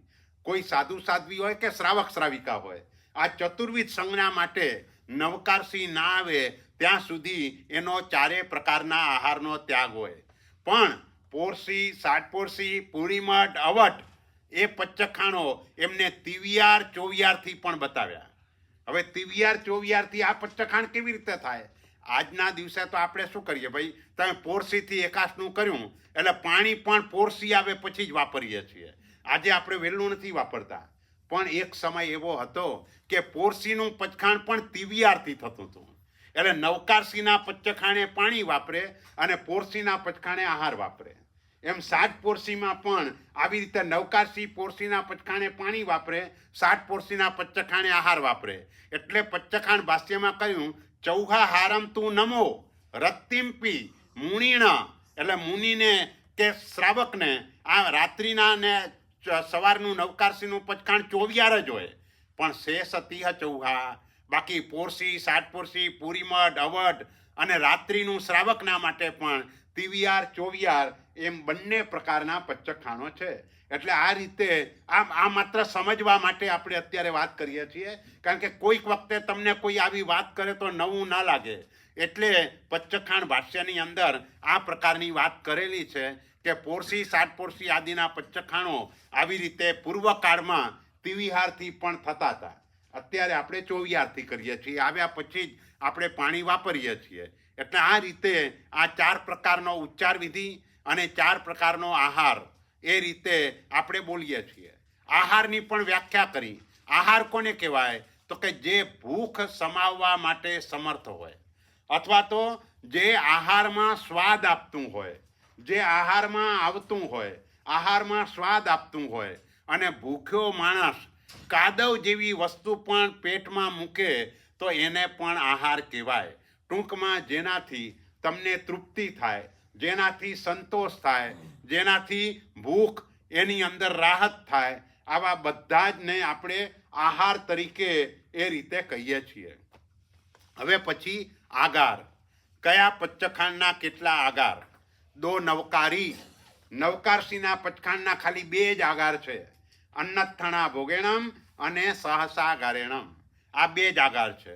હવે અહીં કોઈને પ્રશ્ન થાય, ભાઈ આપણે તો નવકારસીનું પંચખાંડ લઈએ ત્યારે 4 આગાર બોલીએ છીએ, અન્નથણા ભોગેણમ, સહસા ગારેણમ, મહત્તરા ગારેણમ, સબ્બ સમાહી વત્યા ગારેણમ. તો અહીં કેમ 2 જ આગાર બતાવ્યા? તો કે એ જે 4 આગાર છે એ મુઠ્ઠી સંયમના પંચખાંડના છે. કારણ કે આપણે નવકારસીનું એકલી નવકારસીનું પંચખાંડ નથી લેતા, નવકારસીની સાથે મુઠ્ઠી સંયમનું પણ પંચખાંડ લઈએ છીએ. એ મુઠ્ઠી સંયમના પંચખાંડના 4 આગારો છે. એ 4 આગાર એટલે આપણે પંચખાંડમાં બોલીએ ઉગ્ગયે સૂરે, સૂર્યોદય પહેલાનું પંચખાંડ, નમુક્કાર સંયમ, મુઠ્ઠી સંયમ, પંચખાઈ, ચૌહ્યમપી આહારમ, અસણમ, પાણમ, ખાઈમમ, સાઈમમ. અને હવે એના આગારો બોલવાના. તો આ 4 આગાર એટલા માટે બોલીએ કે જોડે મુઠ્ઠી સંયમનું પંચખાંડ છે. એટલે અન્નથણા ભોગેણમ, સહસા ગારેણમ, મહત્તરા ગારેણમ, સબ્બ સમાહી વત્યા ગારેણમ, વોસી રહી. જ્યાં પંચખાંડ પૂરું થાય ત્યાં વોસી રહી આવે. એટલે ધારો કે તમે એકાષ્ટાનું પંચખાંડ લો તો ઘણી જગ્યાએ પંચખાંડ પૂરું થાય. કારણ કે પહેલાં તમે પોરસીનું પંચખાંડ પૂરું થાય, પછી વિગયનું પંચખાંડ પૂરું થાય, પછી એકાષ્ટાનું પંચખાંડ પૂરું થાય, પછી પાણસરનું પંચખાંડ પૂરું થાય, પછી દેશાવકાશનું પંચખાંડ પૂરું થાય. તો અહીં એમ કહ્યું કે વારંવાર વોસી રહી બોલવાની જરૂર નથી. જે વખતે છેલ્લું વોસી રહી બોલવું અને શરૂઆતમાં ઉગ્ગયે સૂરે બોલવું કે સૂરે ઉગ્ગયે બોલવું, પણ દરેક પંચખાંડમાં આગળ ઉગ્ગયે સૂરે ને સૂરે ઉગ્ગયે બોલવાની જરૂર નથી. એટલે આ રીતે આમ દરેક પંચખાંડમાં આવે ખરું, પણ આપણે એને બોલવાનું નથી. એટલે એકાષ્ટામાં 5 પંચખાંડ જોડે લીધા, પણ એક વખત ઉગ્ગયે સૂરે ને એક વખત વોસી રહી બોલ્યા એટલે આવી ગયું. એટલે અહીંયા વોસી રહી એટલે આખું પંચખાંડ સમજાઈ ગયું નવકારસીનું બરાબર આગારો સાથે. આગારના અર્થ આપણા બાકી છે, પણ એના વગર સમજાઈ ગયું ને. ઉગ્ગયે સૂરે, નમુક્કાર સંયમ, મુઠ્ઠી સંયમ, પંચખામી, ચૌહ્યમપી આહારમ, અસણમ, પાણમ, ખાઈમમ, સાઈમમ, અન્નત્તણા ભુગણમ, સહસા ગારેણમ, મહત્તરા ગારેણમ, સબ્બ સમાહી વત્યા ગારેણમ, વોસી રામી. આ નવકારસીનું થયું. હવે પોરસીનું પંચખાંડ એ લેવું હોય તો એના માટે અહીં એકદમ શોર્ટમાં કહી દીધું, અન્ન, સહ, પચ્છ, દિશય, સાહુ, સબ્બ. બસ આટલા આગારો બોલવાના. અન્ન એટલે અન્નથણા ભુગણમ, સહ એટલે સહસા કારણમ, પચ્છ એટલે પચ્છન્ન કારેણમ, દિશ એટલે દિશા મોહેણમ. એવી અન્ન, સહ, પચ્છ, દિશય, સાહુ, સાહુ વૈણેણમ. અને સબ્બ એટલે સબ્બ સમાહી વત્યા ગારેણમ. આ 6 આગાર પોરસી અને સાડ પોરસીના પંચખાંડના છે. તો હવે આ પંચખાંડ લેવું હોય તો કેવી રીતે બોલવાનું? તો કે ઉગ્ગયે સૂરે એ તો બોલવાનું જ છે. પછી પોરીસી, સાડ પોરીસી, મુઠ્ઠી સંયમ, પંચખામી. પછી ત્યાં સુધીના આપણા 24 છે. એટલે ચૌહ્યમપી આહારમ. કયા 4 આહાર? તો કે અસણમ, પાણમ, ખાઈમમ, સાઈમમ. હવે આગાર બોલો કયા પોરસીના? અન્નથણા ભુગણમ, સહસા કારણમ, પચ્છન્ન કાલેણમ, દિશા મોહેણમ, સાહુ વૈણેણમ, સબ્બ સમાહી વત્યા કારણમ, વોસીરામી. પણ આની અંદર એક આગાર વચ્ચે ઉમેરવો પડે. કેમ ઉમેરવાનો? તો કે આપણે મુઠ્ઠી સંયમનું પંચખાંડ જોડે લીધું છે. એ મુઠ્ઠી સંયમના 4 આગાર છે, એમાં 3 આગાર પોરસીમાં આવી ગયા, એક આગાર નથી આવ્યો. એ મહત્તરા ગારેણમ એ નથી આવ્યો. માટે મહત્તરા ગારેણમ બોલવાનું, પણ આપણે સમજવાનું એ કે આ મહત્તરા ગારેણમ નામનો આગાર પોરસી માટે નથી. મહત્તરા ગારેણમ નામનો આગાર સાડ પોરસી માટે નથી. આ મહત્તરા ગારેણમ તમારા સંકેત પંચખાંડ માટેનો છે. એ રીતે સમજવાનું. એટલે તમે ખાલી આટલું યાદ રાખી લો, અન્ન, સહ, પચ્છ, દિશય, સાહુ, સબ્બ. એટલે તમને પોરસી, સાડ પોરસીનું પંચખાંડ યાદ રહી જાય આખું. અને રોજ તમે કરતા હો એટલે આટલું યાદ રાખવાથી એ આવી જાય. હવે ધારો કે કોઈને પૂરી મઢ્ઢનું પંચખાંડ લેવું છે તો ત્યાં કર્યું સ મહત્તરા, એના 7 આગાર છે. તો કે 6 આગાર તો ઉપર બતાવ્યા તે જ છે, અને 7મો મહત્તરા ગારેણમ. આમે મહત્તરા ગારેણમ બોલતા તો હતા જ, પણ પોરસી સાડ પોરસીનો નહોતો, ખાલી સંકેત પંચખાંડનો હતો. હવે પૂરી મઢમાં જ્યારે બોલીએ તે વખતે સંકેત પચખાણનો પણ આ આગાર છે અને પૂરી મઢ અવઢનો પણ આ આગાર છે. એટલે હવે પૂરી મઢ અવઢનું પચખાણ લેવું હોય તો શરૂઆત કરવાની સૂર્ય ઉગયે પૂરી મઢ અવઢ મુઠ્ઠી સિયમ પચ્ચખામી ચૌયમ પિયાહારામ અસણમ પાણમ ખાઈમમ સાઈમમ. હવે આ 7 આગારો અન્નત્તણા ભગણામ સહસા કારણમ પચ્ચન કાલેણમ દિશા મોહેણમ સાહુ વેણેણમ મહત્તરા કારણમ સબ્બ સમાયવત્યા કારણમ વો શ્રીરામી. બસ આ રીતે આખું પૂરી મઢ અને અવઢ એ પચ્ચખાણ થઈ ગયું. બોલો કેટલા બધા સહેલા પચખાણો છે. આને તમે બરાબર આ રીતે યાદ રાખી લો, કેટલું બધું સહેલું થઈ જાય અને સમજ સાથેનું પચખાણ થાય. સમજ સાથે તમે જે બોલો છો તો તમને ખબર પડે કે હું શું બોલું છું અને હું શાની છૂટ રાખું છું. હજુ આગારોના અર્થ આવશે એટલે વધારે સમજાશે, પણ આ ટાઈપની છૂટ રાખીને હું આ બધા પચ્ચખાણ લઉં છું. એટલે આ ગાથા છે અન્ન સહ દુ નમુકારે અન્ન સહ પચ્છ દિશય સાહુ સબ્બ એ આગાર વાળી જાય. અને પૂરી મઢ્ઠમાં સ મહત્તરા એટલે મહત્તરા કારણમ સહિતના આ 6 આગારો છે. એવી રીતે તમારે એકાષ્ટલાનું પચખાણ લેવું હોય તો અન્ન સહસા ગારીય આઉંટણ ગુરુવ પારીમાં સબ્બ આ બધા આગારોને યાદ રાખવા પડે. અન્ન સહસા ગારીય આઉંટણ ગુરુવ પારીમાં સબ્બ એટલે અન્નત્તણા ભગણામ સહસા કારણમ સાગરિયા કારણમ આઉંટણ પસારેણમ ગુરુ અભુઠ્ઠાણેણમ પારિઠ્ઠાવણિયા કારણમ મહત્તરા કારણમ સબ્બ સમાયવત્યા કારણમ. એટલે આ 8 આગારો આવે. પણ એકાષ્ટલામાં ડાયરેક્ટ એકાષ્ટલાનું નથી લેવાતું. એકાષ્ટલાનું લો તો એના પેલા વિગયનું પચખાણ પણ લેવું જોઈએ. તો વિગયના પચખાણના પણ આગારો બોલવા જોઈએ. તો એ આગારો કયા? તો કે અન્ન સહ લેવ. આ જે લેવા લેવેણામ એ જે બધા જે આગારો છે એ એના છે. એટલે અન્ન સહ લેવા ગીહ ઉખિત પડુચ્ચ પારીમહ સબ્બ આ બધા આગારો એટલે અન્નત્તણા ભગણામ સહસા ગારેણામ એ રીતે લેવા લેવેણામ ગિહત્ત સંસઠ્ઠાણામ ઉખિત્ત વિવેગેણામ પડુચ્ચ મખીયણામ પારિઠ્ઠાવણિયા કારણમ મહત્તરા કારણમ સબ્બ સમાયવત્યા કારણમ આ આગારો વિગયના પચખાણના એટલે એ બોલાય. અને બાકીના પચખાણો તો તમને આવડી ગયા કે જે તમારે પોરસીથી લો છો, સાતપોરસીથી લો છો, સાનાથી લો છો એ આવી ગયું. પછી આ વિગયના પચખાણના આકાર બોલવાના, પછી એકાષ્ટલાના પચખાણના આકાર બોલવાના, છેલ્લે પાણીનું પચખાણ લેવાનું. ત્યારે પાણસ લેવેણવા હલેવેણવા અક્ષેણવા બહુ લેવેણવા સસિત્તેણવા અસિત્તેણવા ઓછી રહી. એટલે આખું એકાષ્ટલાનું પચખાણ જો હવે ફરીથી આપણે બોલીએ. સૌથી પહેલાં ઉગયે સૂરે. હવે એકાષ્ટલાનું પચખાણ નવકારસીથી ન થાય એટલે ઉગયે સૂરે પોરસી સાતપોરસી મુઠ્ઠી સંયમ પચ્ચખાઈ. હવે કોઈ કે મારે તો એકાષ્ટનું પૂરી મઠથી કરવું છે તો આટલું બોલ્યા પછી સૂરે ઉગયે પૂરી મઠ્ઠ મુઠ્ઠી સંયમ પચ્ચખાઈ, સૂરે ઉગયે અવઢ મુઠ્ઠી સંયમ પચ્ચખાઈ. જેને અવઢથી કરવું હોય તે બોલે. અને હવે આગારો બધા બોલવાના. શાના આગારો? તો કે પોરસી સાતપોરસી પૂરી મઠ અવઢ તમારે જેનું લેવું હોય એના આગારો. તો એના આગારો એટલે અન્નત્તણા ભગણામ સહસા કારણમ પચ્છન કારણમ દિશા મોહેણમ સાહુ વેણેણમ મહત્તરા કારણમ સબ્બ સમાયવત્યા કારણમ. પછી આપણે આગળ વાત કરી કે બીજું ઉચ્ચાર સ્થાન વિગયનું. તો વિગયો પચ્ચખાઈ અને પછી એના આકાર બોલવાના. અન્નત્તણા ભગણામ સહસા કારણમ લેવા લેવેણમ ગિહત્ત સંસઠ્ઠેણમ ઉખિત્ત વિવેગેણમ પડુચ્ચ મખીયણમ પારિઠ્ઠાવણિયા કારણમ મહત્તરા કારણમ સબ્બ સમાયવત્યા કારણમ. પછી આપણું એકાષ્ટલાનું પચખાણ એકાષ્ટલમ પચ્ચખાઈ તિવિહમ પિયાહારમ. અહીં તિવિહારનું પચ્ચખાણ એટલા માટે કે કોઈને એકાષ્ટલામાં વાપરવા મોડું બેસવું છે પણ પોરસી સાથે એકાષ્ટલું કર્યું છે તો પોરસીના પચ્ચખાણે પાણી વાપરી શકે. એટલે તિવિહમ પિયાહારમ અસણમ ખાઈમમ સાઈમમ. અને એ બોલ્યા પછી એકાષ્ટલાના બધા આગારો અન્નત્તણા ભગણામ સહસા કારણમ સાગરિયા કારણમ આઉંટણ પસારેણમ ગુરુ અભુઠ્ઠાણેણમ પારિઠ્ઠાવણિયા કારણમ મહત્તરા કારણમ સબ્બ સમાયવત્યા કારણમ. પછી ચોથું ઉચ્ચાર સ્થાન પાણીનું. પાણસ લેવેણવા હલેવેણવા અક્ષેણવા બહુ લેણવા સસિત્તેણવા અસિત્તેણવા. પાંચમું ઉચ્ચાર સ્થાન દેશાવકાશિકનું. તો દેશાવકાશિયમ ઉવભોગમ પરિભોગમ પચ્ચખાઈ અન્નત્તણા ભગણામ સહસા કારણમ મહત્તરા કારણમ સબ્બ ઓછી. આ આખું એકાષ્ટલાનું પચ્ચખાણ થઈ ગયું. બોલો એટલે મૂળ એ રીતે ખાલી તમે થોડુંક યાદ રાખી લો તો આખું પચ્ચખાણ તમને યાદ રહી જાય. એ પ્રકારના આ બધા પચ્ચખાણો છે. એવી જ રીતે આયંબિલનું પચ્ચખાણ હોય તો એમાં પડુચ્ચ મખીયણમ નામનો આગાર ન હોય એટલે એ આગારને છોડી દેવાનો હોય. એકલઠાણાનું હોય તો આઉન્ટણ પસારીણમ નામનો આગાર ત્યાં કને ન બોલવાનો હોય, એને છોડી દેવાનો હોય.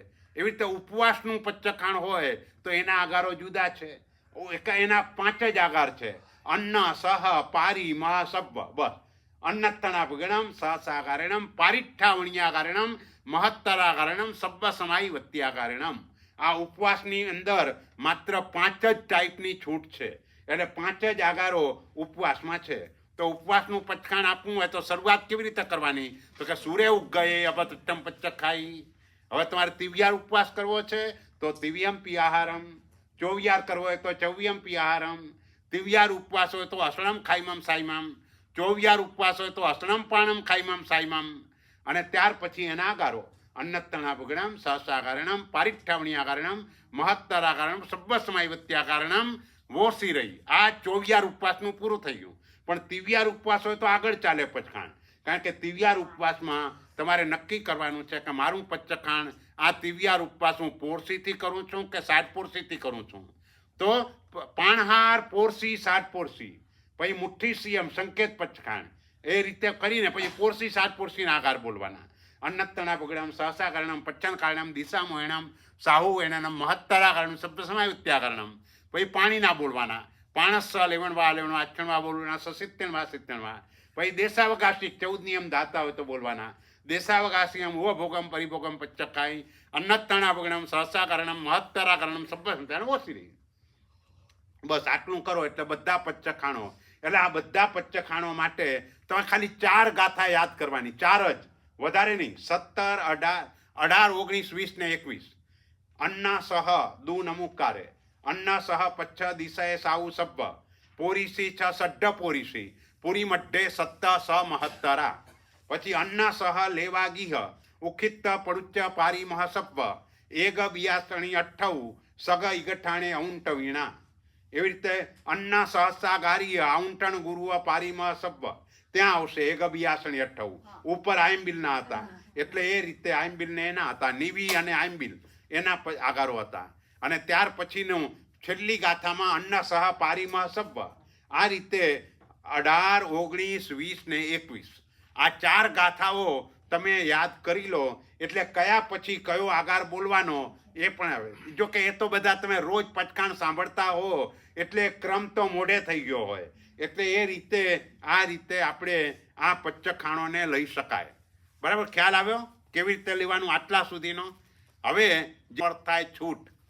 જો જેના સત્વ હોય એને કોઈ છૂટ રાખવાની જરૂર નથી.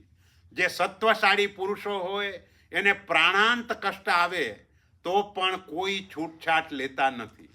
પણ આપણી એ સિચ્યુએશન નથી. આપણું સંઘયણ બળ એવા પ્રકારનું નથી.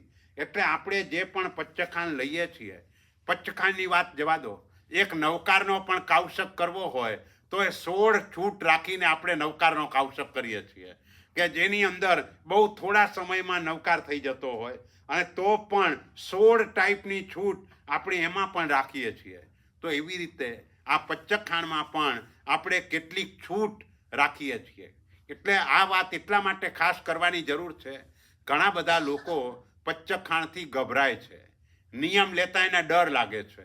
ભાઈ હું નિયમ તો લઈ લઉં પણ તૂટી જશે તો આવો ડર કોઈએ પણ રાખવાની જરૂર નથી. કારણ કે શું છે કે જેમ ઘરની અંદર આજકાલ લોકોને શું થાય, ભાઈ આટલા બધા પુસ્તકો રાખીએ પણ આસાધના કેટલી થાય છે, આસાધનાનો ડર રહ્યા કરે. એવો ડર ક્યાંય રાખવાની જરૂર નથી. આપણે એને યોગ્ય રીતે રાખવાનો પ્રયત્ન કરવાનો. અને ક્યાંક ભૂલ થઈ જાય એ સ્વાભાવિક છે, કોઈ વખતે થઈ જાય તો એ બધી ભૂલો અહીં આગારની અંદર છે, છૂટમાં છે. મોટા ભાગે ડર શું હોય, મારાથી કાંઈ ભૂલી જવાશે તો, આવો ડર હોય તો એ તો આગાર છે, એની કાંઈ ચિંતા કરવાની જરૂર નથી. એટલે આવી બધી છૂટો ટોટલ પચ્ચખાણમાં 22 ટાઈપની છૂટ આપી છે. ભલે નવકારસીની 2 જ છૂટ હોય પણ બધી મળીને બધા પચ્ચખાણો મળી અને 22 ટાઈપની છૂટ છે. એ 22 છૂટમાંથી એક છૂટ ગુરુ મહારાજ માટે એવી પણ છે કે ચોલપટ્ટાગારેણમ. આ એક આગારનું નામ છે, ચોલપટ્ટાગારેણમ. એટલે પૂર્વ કાળમાં આપણા ગુરુ ભગવંતો જંગલમાં રહેતા હતા. અને જે વખતે જંગલમાં હતા તે સમયે તે વસ્ત્ર પરિધાન કરતા નહોતા. જેમ દિગંબર સાધુઓ આજે વસ્ત્ર પરિધાન નથી કરતા, એ શહેરમાં આવે તો પણ એનું વસ્ત્ર પરિધાન નથી.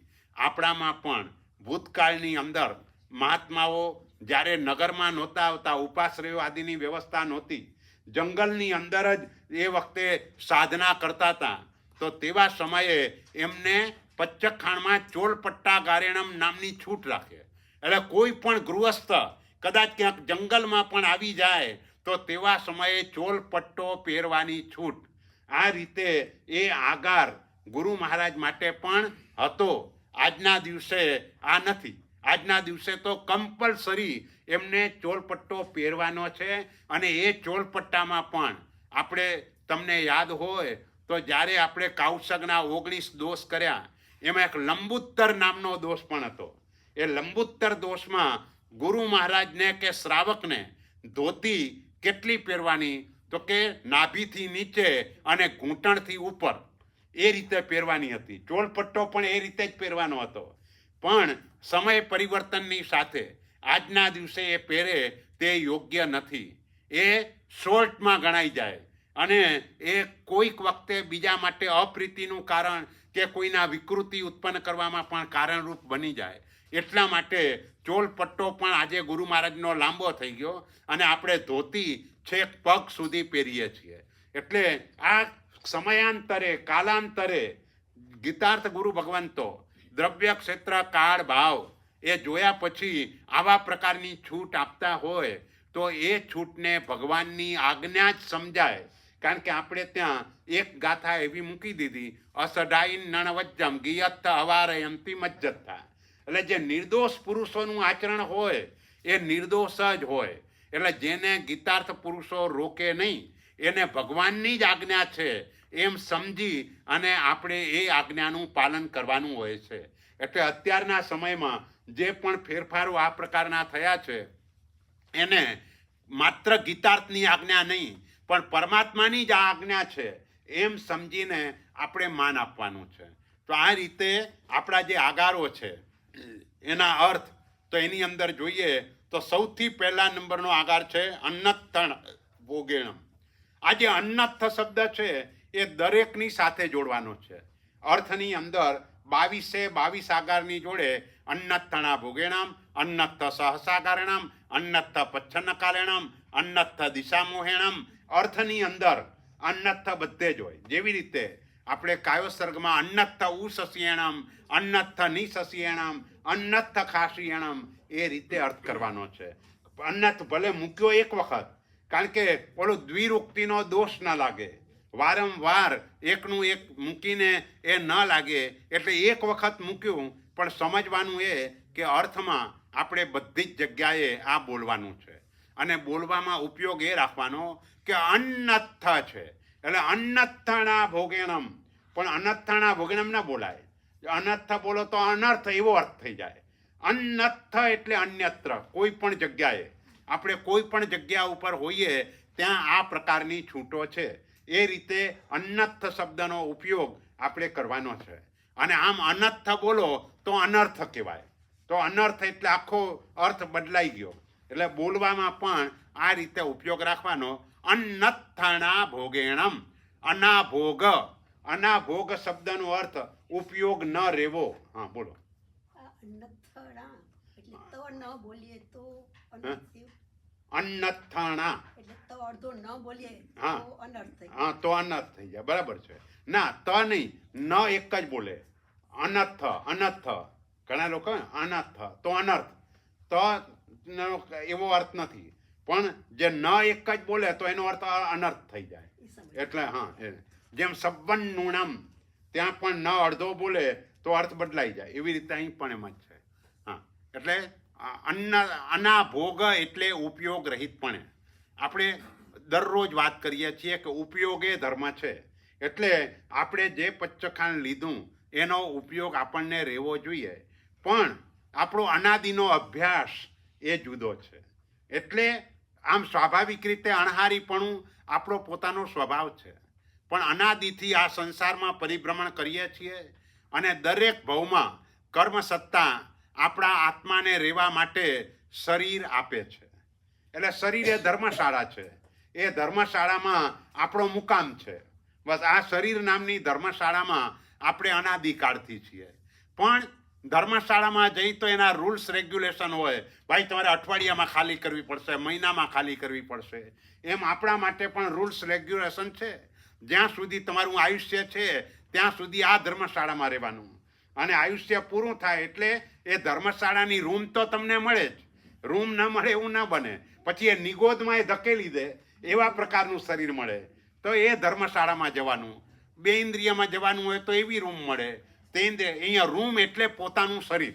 બસ એટલે પોતાનું જે શરીર છે એ ધર્મશાળા છે. એની અંદર આપણો આત્મા છે. ધર્મશાળા કાયમી હોતી નથી, અમુક સમય પૂરતી જ હોય. એટલે આપણા પોતાનો ઓરિજિનલ સ્વભાવ આહાર ન વાપરવો એ આપણા પોતાનો સ્વભાવ છે. પણ આ સ્વભાવ હોવા છતાંય કર્મ સત્તા જ્યાં જઈએ ત્યાં શરીરનો વળગાડ આપી જ દે છે. અને શરીરનો વળગાડ આપે એટલે શરીરને પોષવા માટે આહારની જરૂર પડે છે. શરીર ન હોય તો આહારની જરૂર જ નથી. સિદ્ધ અવસ્થામાં શરીર નથી માટે ત્યાં આહારની જરૂર નથી. પણ જીવ જ્યાં જાય ત્યાં તરત જ આપણને શરીર આપી દે. પહેલા જ સમયમાં પહેલી આહાર નામની પર્યાપ્તિ પૂરી કરી દે અને બીજી પર્યાપ્તિ તરત જ પૂરી થાય એટલે શરીર મળી જાય. શરીર પર્યાપ્તિ એટલે આ શરીર મળ્યું માટે આહાર ગ્રહણ કરવો પડે છે. તો અનાદિની આહારની ટેવ કદાચ ન ભૂલાય અને પચખાણ લેવા છતાંય આપણો ઉપયોગ ન રહે અને આપણે વહેલું પચખાણ એ રીતે વાપરી દઈએ તો પણ પચખાણનો ભંગ થતો નથી. પણ અહીં કને પ્રાયશ્ચિત્ત લેવાનું કારણ એ છે કે બીજી વખત આપણો ઉપયોગ રહે. ગુરુ મહારાજ પણ જાણે છે કે ભાઈ એને અન્નત્તાણા ભોગેણમ નામનો આગાર હતો જ એટલે કોઈ પ્રાયશ્ચિત ન હોય. પણ આવી ભૂલ ફરીથી ન થાય એટલે શિક્ષા રૂપે ગુરુ મહારાજ પ્રાયશ્ચિત્ત રૂપે કંઈ કરવાનું કે ભાઈ કોઈને નવકારવાળી ગણવાનું પણ કે કોઈને સામાયિક કરવાનું પણ કે જે પણ એ રીતે કહેતા હોય છે. તો આવી રીતે આ અન્નત્તાણા ભોગેણમની અંદર ઉપયોગ રહિત જો અવસ્થા હોય તો આ રીતે આપણે કરી શકીએ. તો બદલાવું છે તો ઉપયોગ રહિત અવસ્થાની અંદર આ અન્નત્તાણા ભોગેણમ. પણ અહીં બીજો નિયમ એ છે કે ધારો કે મોઢામાં કંઈક મુકાઈ ગયું અને તમને યાદ આવી ગયું, અરે મારું તો પચખાણ હતું અને મેં મોઢામાં મૂકી દીધું, તો શું કરવાનું? તો કે તો વાપરી નહીં જવાનું. તો પછી એને બહાર કાઢી નાખવાનું અને મોઢું ચોખ્ખું કરીને બેસી જવાનું. બસ પછી એને વાપરો. જો ખબર પડવા છતાં પણ વાપરે તો પચખાણનો ભંગ થાય. ખબર ન હોય, આપણો ઉપયોગ ન રહ્યો હોય અને વપરાઈ ગયું તો પચખાણનો ભંગ થતો નથી. જો ભંગ જુદી વસ્તુ છે, અતિચાર જુદી વસ્તુ છે. આપણે આગળ વાત કરી હતી અતિક્રમ, વ્યતિક્રમ, અતિચાર, અનાચાર. આ 4 જુદા જુદા સ્ટેપ છે. વ્રત ભાંગવાની ઈચ્છા થવી એને અતિક્રમ કહેવાય. ભાંગવાની ઈચ્છા થયા પછી આગળ વધવું વ્યતિક્રમ, તૈયારી કરવી અતિચાર અને વ્રત ભંગ કરવો તે અનાચાર. આ 4 સ્ટેપ છે. એટલે તમે છૂટ રાખી છે અને કંઈ વપરાઈ ગયું તો અતિચાર ચોક્કસ લાગે પણ અનાચાર ન કહેવાય. અતિચારનો દોષ ઓછો છે, અનાચારનો દોષ વધારે છે. એ અનાચાર ત્યારે કહેવાય કે ખબર પડવા છતાંય પછી વાપરી લઈએ તો દોષ કહેવાય, તો અનાચાર કહેવાય, તો નિયમનો ભંગ કર્યો કહેવાય. પહેલામાં અતિચાર કહેવાય. અતિચારની શુદ્ધિ સહેલાઈથી થાય, અનાચારની શુદ્ધિ સહેલાઈથી ન થાય કારણ કે એમાં રસ વધારે પોસાઈ ગયો હોય અને રસ વધારે પોસાવાના કારણે કર્મ તમારું વધારે ચિકાસવાળું થઈ જાય માટે એ ન ચાલે. એટલે અહીં અન્નત્થાણા ભોગેણમ, બોલો અનાભોગ. મોટા ભાગનાને ડર એ જ છે ને ભાઈ ભૂલી જવાશે તો. બસ આ ડર છે તો એનું અહીંયા સમાધાન આપી દીધું. ભાઈ એની ચિંતા કરવાની જરૂર નથી. તું પચખાણમાં રહે, કદાચ ભૂલી જવાશે અથવા બીજી રીતે. આ તો એક વાત આપણે કરી. બીજી રીતે જેમ ગઈકાલે વાત કરી હતી એ રીતે આપણે મનમાં નક્કી કરી શકીએ ભાઈ કોઈક વખતે મારાથી આવી ભૂલ થઈ જશે તો હું એક નવકારવાળી ગણી લઈશ, એક સામાયિક કરી લઈશ કે આવી રીતે આપણે જાતે જ એ રીતે નક્કી કરી દઈએ તો થાય. પણ જો તમારે ભૂલ ન જ કરવી હોય તો એનો પણ રસ્તો છે કે ધારો કે આપણે ભૂલ નથી જ કરવી, ભૂલ થવી જ ન જોઈએ, આવું જો આપણને લાગે તો પછી એનો રસ્તો એ છે કે ભાઈ ભૂલ થઈ જશે તો ઊભા 100 ખમાસમણ આપીશ. આવી રીતે જો થશે ને તો પછી ભૂલ થશે જ નહીં, કારણ કે બરાબર ઉપયોગ રહેશે. 100 ખમાસમણ ઊભા થઈને આપવા પડશે. એટલે એ વખતે એ બરાબર ધ્યાન રાખશે કે જો અહીં હું ભૂલી જઈશ તો આ સિચ્યુએશન થશે, અથવા તો ભૂલ થઈ જશે તો $100 ભંડારમાં નાખીશ. એ રીતે કરો તો પણ ન થાય. એટલે જેટલો દંડ વધારે એટલી જાગૃતિ વધારે, જેટલો દંડ ઓછો એટલી જાગૃતિ ઓછી. એટલે કોઈ પણ બાબતમાં આપણે આપણી ભૂલને સુધારવી હોય તો જાગૃતિને વધારવી જોઈએ. અને જાગૃતિને વધારવા માટે જે પ્રિય વસ્તુ હોય એને વધારે ને વધારે છોડવી જોઈએ. જો એ રીતે થાય તો જ જાગૃતિ વધે, તો ઉપયોગ વધે, તો ક્યાંય ભૂલ ન થાય. પણ તેમ છતાંય આપણે બધા છદ્મસ્ત છીએ, અનાદિના આહારના સંસ્કારો છે, અને કદાચ આવી ભૂલ થઈ જાય અને વપરાઈ ગયું તો ચિંતા કરવાની જરૂર નથી. એની છૂટ આપણા પંચખાણમાં છે. અન્નત્થાણા ભોગેણમ. બીજો આગાર છે સહસા ગારેણમ. સહસા એટલે અચાનક. અચાનક મોઢામાં કંઈ આવી જાય. આપણે ખાવા પીવાનો ઈરાદો ન હોય પણ છાશ વલોતા વલોતા છાશનો છાંટો મોઢામાં આવી જાય. અગાસી ઉપર સૂતા હોય ને વરસાદ આવે ને મોઢામાં પાણી આવી જાય. સ્નાન કરવા માટે બેઠા, ઉપયોગ રાખ્યો હોય પણ ઉપયોગ રાખવા છતાંય કોઈક વખતે મોઢું ખુલ્લી જાય ને કદાચ પાણીનું ટીપું અંદર ચાલ્યું ગયું તો એને સહસા ગારેણમ નામનો આગાર કહેવાય. સહસા એટલે ઓચિંતું, અચાનક, આપણો આશય ન હોય અને અચાનક કોઈ ઓલા ધૂળેટી જેવા દિવસો હોય અને લોકો પાણીથી રમતા હોય અને એમાં આપણે પસાર થતાંય એ પાણી ઉડાડે અને આપણા મોઢામાં પાણી જાય તો એ પણ સહસા ગારેણમ આગાર કહેવાય. એટલે સહસા એટલે અચાનક. બસ અચાનક મોઢામાં કંઈ આવી જાય તો એની છૂટવાળો આગાર, એને સહસા ગારેણમ નામનો આગાર કહેવાય. પછી મહત્તરા ગારેણમ. મહત્તર એટલે વધારે કર્મની નિર્જરા થાય એવું કાર્ય. એટલે ટૂંકમાં પોતે જે પંચખાણ લીધું હોય એ પંચખાણ કરતાં વધારે કર્મ નિર્જરા થાય એવું કાર્ય પોતાની પાસે આવે તો ઓછી નિર્જરાવાળા કાર્યને ગૌણ કરી દે અને મોટી નિર્જરા જેમાં થાય છે એ કાર્યને પ્રધાનતા આપે. દાખલા તરીકે કોઈ ડૉક્ટર હોય, પૂરી મઢનું પચખાણ એણે કર્યું છે અને અચાનક ઉપાશ્રયમાંથી ફોન આવે, મહાત્મા બીમાર છે, જલ્દી આવો.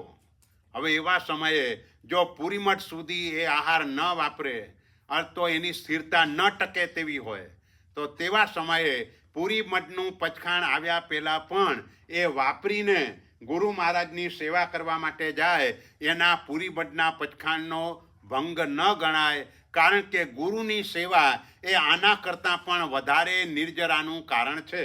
એટલે આ દ્રષ્ટિએ આપણા પંચખાણ કરતાં પણ વધારે કર્મની નિર્જરા થાય એક એવું કાર્ય આપણી સામે આવી જાય એવા સમયે ઓછી નિર્જરાવાળાને ગૌણ કરવાનું, મોટી નિર્જરાવાળાને મુખ્ય બનાવવાનું. જેમ આપણે એમ કહીએ ને કે ભાઈ આપણો પરમાત્માની પૂજા કરવાનો આપણો નિયમ હોય, રોજ પરમાત્માની પૂજા આપણે કરતા હોઈએ, તો પણ જે દિવસે પૌષધ લેવાનો હોય તે દિવસે આ નિયમને ગૌણ બનાવવાનો છે. ભલે પરમાત્માની પૂજાનો નિયમ છે પણ પૌષધ એમાં વધારે લાભનું કારણ છે. તો તે સમયે કારણ કે પરમાત્માની પૂજા સૂર્યોદય પછી થાય, પૌષધ સૂર્યોદય પહેલાં લેવાનો છે, એટલા માટે એ પૂજા કર્યા વગર પૌષધ લે તો એના માટે લાભ કહેવાય. પણ કોઈ એવી જીદ કરે, ના ના મારે તો ભગવાનની પૂજાનો નિયમ છે, હું પૂજા કરીને પછી જ પૌષધ લઈશ, તો એને દોષ લાગે. કારણ કે અસુરો લીધો, સવેરો પાર્યો, તો મોડો પૌષધ નથી લેવાનો. અને પૌષધ એ મોટી પૂજા છે. આપણે ત્યાં સુવિધિનાથ ભગવાનના સ્તવનમાં ઉત્તરાધ્યન સૂત્રની સાક્ષી આપી અને આનંદગંજી મહારાજાના સ્તવનમાં કહ્યું, ઉત્તર જ જયણે એટલે અંગ અગ્ર ને ભાવ પૂજા, એનો જે લાભ છે એના કરતાં પણ વધારે લાભ પ્રતિપત્તિ નામની પૂજામાં છે. અને પ્રતિપત્તિ પૂજાનો અર્થ એ કર્યો પરમાત્માની આજ્ઞાનું પાલન. પૌષધમાં પરમાત્માની આજ્ઞાનું પાલન છે. એટલે તમારી અંગ અગ્ર ને ભાવ પૂજા કરતાં પણ એનો લાભ વધારે થાય. એટલે અહીં પણ જિનાલયમાં પણ આપણે એ વિવેક રાખવાનો છે કે અંગ પૂજામાં સંક્ષેપ થઈ શકે પણ ભાવ પૂજામાં સંક્ષેપ ન કરાય. આપણું જે ચૈત્યવંદન છે એમાં સંક્ષેપ ન કરાય. ઘણા બધા લોકો ખાલી પૂજા કરીને નીકળી જાય, ચૈત્યવંદન ન કરે તો એ અવિધિ કહેવાય, એ અયોગ્ય કહેવાય. એટલે ચૈત્યવંદન કમ્પલસરી કરવાનું છે. સમય ઓછો હોય તો તમે પૂજામાં સંક્ષેપ કરી શકો. એ જ રીતે બીજી રીતે એ રીતે કે ભગવાનની પૂજામાં સંક્ષેપ થઈ શકે પણ જીનવાણીમાં સંક્ષેપ ન થાય. એટલે જીનવાણી અહીં સ્વાધ્યાય શરૂ કરવાનો હોય અને બીજી બાજુ પૂજા કરવા ચાલ્યા જાય તો એ જીનવાણીનો અનાદર કહેવાય, એ એની આશાતના કહેવાય. અને બીજા નંબરમાં પછી અહીં આવીને સાંભળે, આગળ પાછળના સંબંધની ખબર ન હોય અને વચ્ચે કોઈ વાત ચાલતી હોય તો ખોટો પદાર્થ લઈને જાય. કોઈ એમ કે ભાઈ એ તો આમ કહેતા હતા, વાત સાચી એમ કીધેલું પણ આગળ એનો સંબંધ હતો કંઈક, એ સંબંધની ખબર ન હોય કે આ કયા સંદર્ભમાં વાત થઈ છે, એ ખબર ન હોય તો અહીંથી ખોટું લઈને જાય. તો એ દોષ, એ મોટો દોષ એટલા માટે કહેવાય કે પછી બીજાને પણ કે એ ઉત્સૂત્ર પ્રરૂપણા બની જાય. અને મોટામાં મોટું પાપ એ ઉત્સૂત્ર પ્રરૂપણા છે. કોઈએ કે ભાઈ આ ગુરુ મહારાજે તો આવું કહ્યું, હવે ગુરુ મહારાજે આગળ પાછળ પણ વાત કંઈક કરેલી પણ એ આગળ પાછળમાં નહોતો, વચ્ચેની વાત લઈને ચાલ્યો ગયો, તો પછી એ ખોટી વાત લઈને જાય ને કોઈને એ રીતે ખોટું સમજાવે તો એ દોષ લાગે. એટલે મહત્તરાગારેણમ, આ આગાર પણ બહુ જ મહત્વનો છે કે જ્યાં પણ વધારે કર્મ નિર્જરા થતી હોય બસ ત્યાં કને પોતાના પચ્ચખાંડને ગૌણ કરી દે અને વધારે સેવા વગેરેનું જે કાર્ય હોય, ગુરુ મહારાજની ભક્તિ આદિનું કાર્ય હોય તો એની અંદર તે વિશેષ ધ્યાન આપે. સબ્બ સમાહી વત્તિયાગારેણમ, આ આગાર એ પણ બહુ જ મહત્વનો છે. પણ આ આગારનો ઉપયોગ ત્યારે જ કરવાનો છે કે જ્યારે મરણાંત કષ્ટ આવે. એટલે એમ લાગે કે હમણાં જાણે કે પ્રાણ ચાલ્યા જશે, અંદર ભયંકર વેદના ઉત્પન્ન થાય અને તેવા સમયે તમે પચ્ચખાણમાં હોય, પછી ઉપવાસનું પણ પચખાણ હોય કે ગમે તે પચખાણ હોય, તો એ પચ્ચખાણમાં તમારી સમાધિ ટકે એ વધારે મહત્વનું છે. કારણ કે અસમાધિ જીવને દુર્ગતિમાં લઈ જાય છે. એટલે આપણે દુર્ગતિમાં નથી જવું. એટલે તેવા સમયે જ્યારે આવી સિચ્યુએશન ઊભી થાય, આપણી તબિયત બગડે અને એ કારણસર વચ્ચેથી પણ પારણું કરવું પડે, વચ્ચેથી તપને છોડવો પડે, વાપરવું પડે, તો પણ પચ્ચખાણનો ભંગ તેવા સમયે ન ગણાય. પણ ખાલી સામાન્ય તાવ આવતો હોય, માથું દુખતું હોય, શરદી થતી હોય, એમાં આ આગારનો ઉપયોગ ન કરાય. એટલે આ આગારનો ઉપયોગ માત્ર ને માત્ર જ્યારે એમ લાગે કે હવે આપણાથી આના કરતાં વધારે સહન થઈ શકે તેમ જ નથી અને જે પણ તકલીફ આવી છે એ તકલીફમાં દુર્ધ્યાન થઈ રહ્યું છે, તો તેવા સમયે આ આગારનો ઉપયોગ કરવાનો. અને તે સમયે પારણું કર્યા પછી પણ ગુરુ મહારાજ પાસે પ્રાયશ્ચિત લેવાનું. પ્રાયશ્ચિત લેવાનું કારણ શું? તો કે ભાઈ આપણા પરિણામ નિર્ધ્વંસ ન થઈ જાય એટલા માટે પ્રાયશ્ચિત લેવાનું. ભલે આ બધી છૂટ હોય પણ છૂટ હોવા છતાં પણ આપણા પરિણામમાં પછી રોજબરોજના જીવનમાં આવું ન થઈ જાય એટલા માટે આપણી કાળજી, આપણો ઉપયોગ બરાબર જળવાઈને રહે એટલા માટે આ રીતે આપણે કરવાનું હોય છે. એટલે આ આગાર એ પણ અહીં કને છે સબ્બ સમાહી વત્યાકારણમ. એટલે મોટા ભાગે આ 4 આગારો બધી જગ્યાએ વપરાય. અન્નત્તણા ભુગિણામ, સહસાકારણમ, મહત્તરાકારણમ, સબ્બ સમાહી વત્યાકારણમ. એટલે બધા સંકેત પચખાણોમાં પણ આ 4 આગારો હોય, દેશાવકાશિકના પચખાણમાં પણ 4 આગારો હોય, તિવિયાર ચોવિયારના પચખાણમાં પણ આ 4 આગારો હોય, પાણહારના પચખાણમાં પણ આ 4 આગારો હોય. એટલે દરેક જગ્યાએ આ 4 એનું મહત્વ એ દ્રષ્ટિએ વધારે છે કારણ કે આ બાબતમાં જીવની ભૂલો વધારે થાય છે. એટલે આ 4 આગારો. એટલે પહેલા નંબરમાં જે ભૂલી જવું તે અનાભોગ કહેવાય. પછી અચાનક મોઢામાં આવી જાય એને સહસાકારેણમ કહેવાય. એવી રીતે સંઘનું જે કાર્ય હોય, મોટી નિર્જરાનું કાર્ય આવે તેવા સમયે ઓછી નિર્જરાને ગૌણ કરીને એ કાર્ય કરવું તે મહત્તરાકારેણમ કહેવાય. કોઈક વખતે આપણાથી વિશેષ શાસન પ્રભાવના થઈ શકતી હોય એવું કાર્ય ક્યાંક સામે આવીને પડે અને પચખાણ હોય તો તે સમયે પણ પચખાણ વહેલું પાડીને એ રીતે શાસન પ્રભાવના આદિના કાર્યમાં લાગી જાય. આમ સામાન્ય નિયમ એવો છે કે આરાધક એને જે લાભ થાય, એક જ અનુષ્ઠાન આરાધક કરે અને એને જેટલો લાભ થાય એના કરતાં પ્રભાવકને વધારે લાભ થાય, અને પ્રભાવક કરતાં પણ જે રક્ષક હોય એને વધારે લાભ થાય.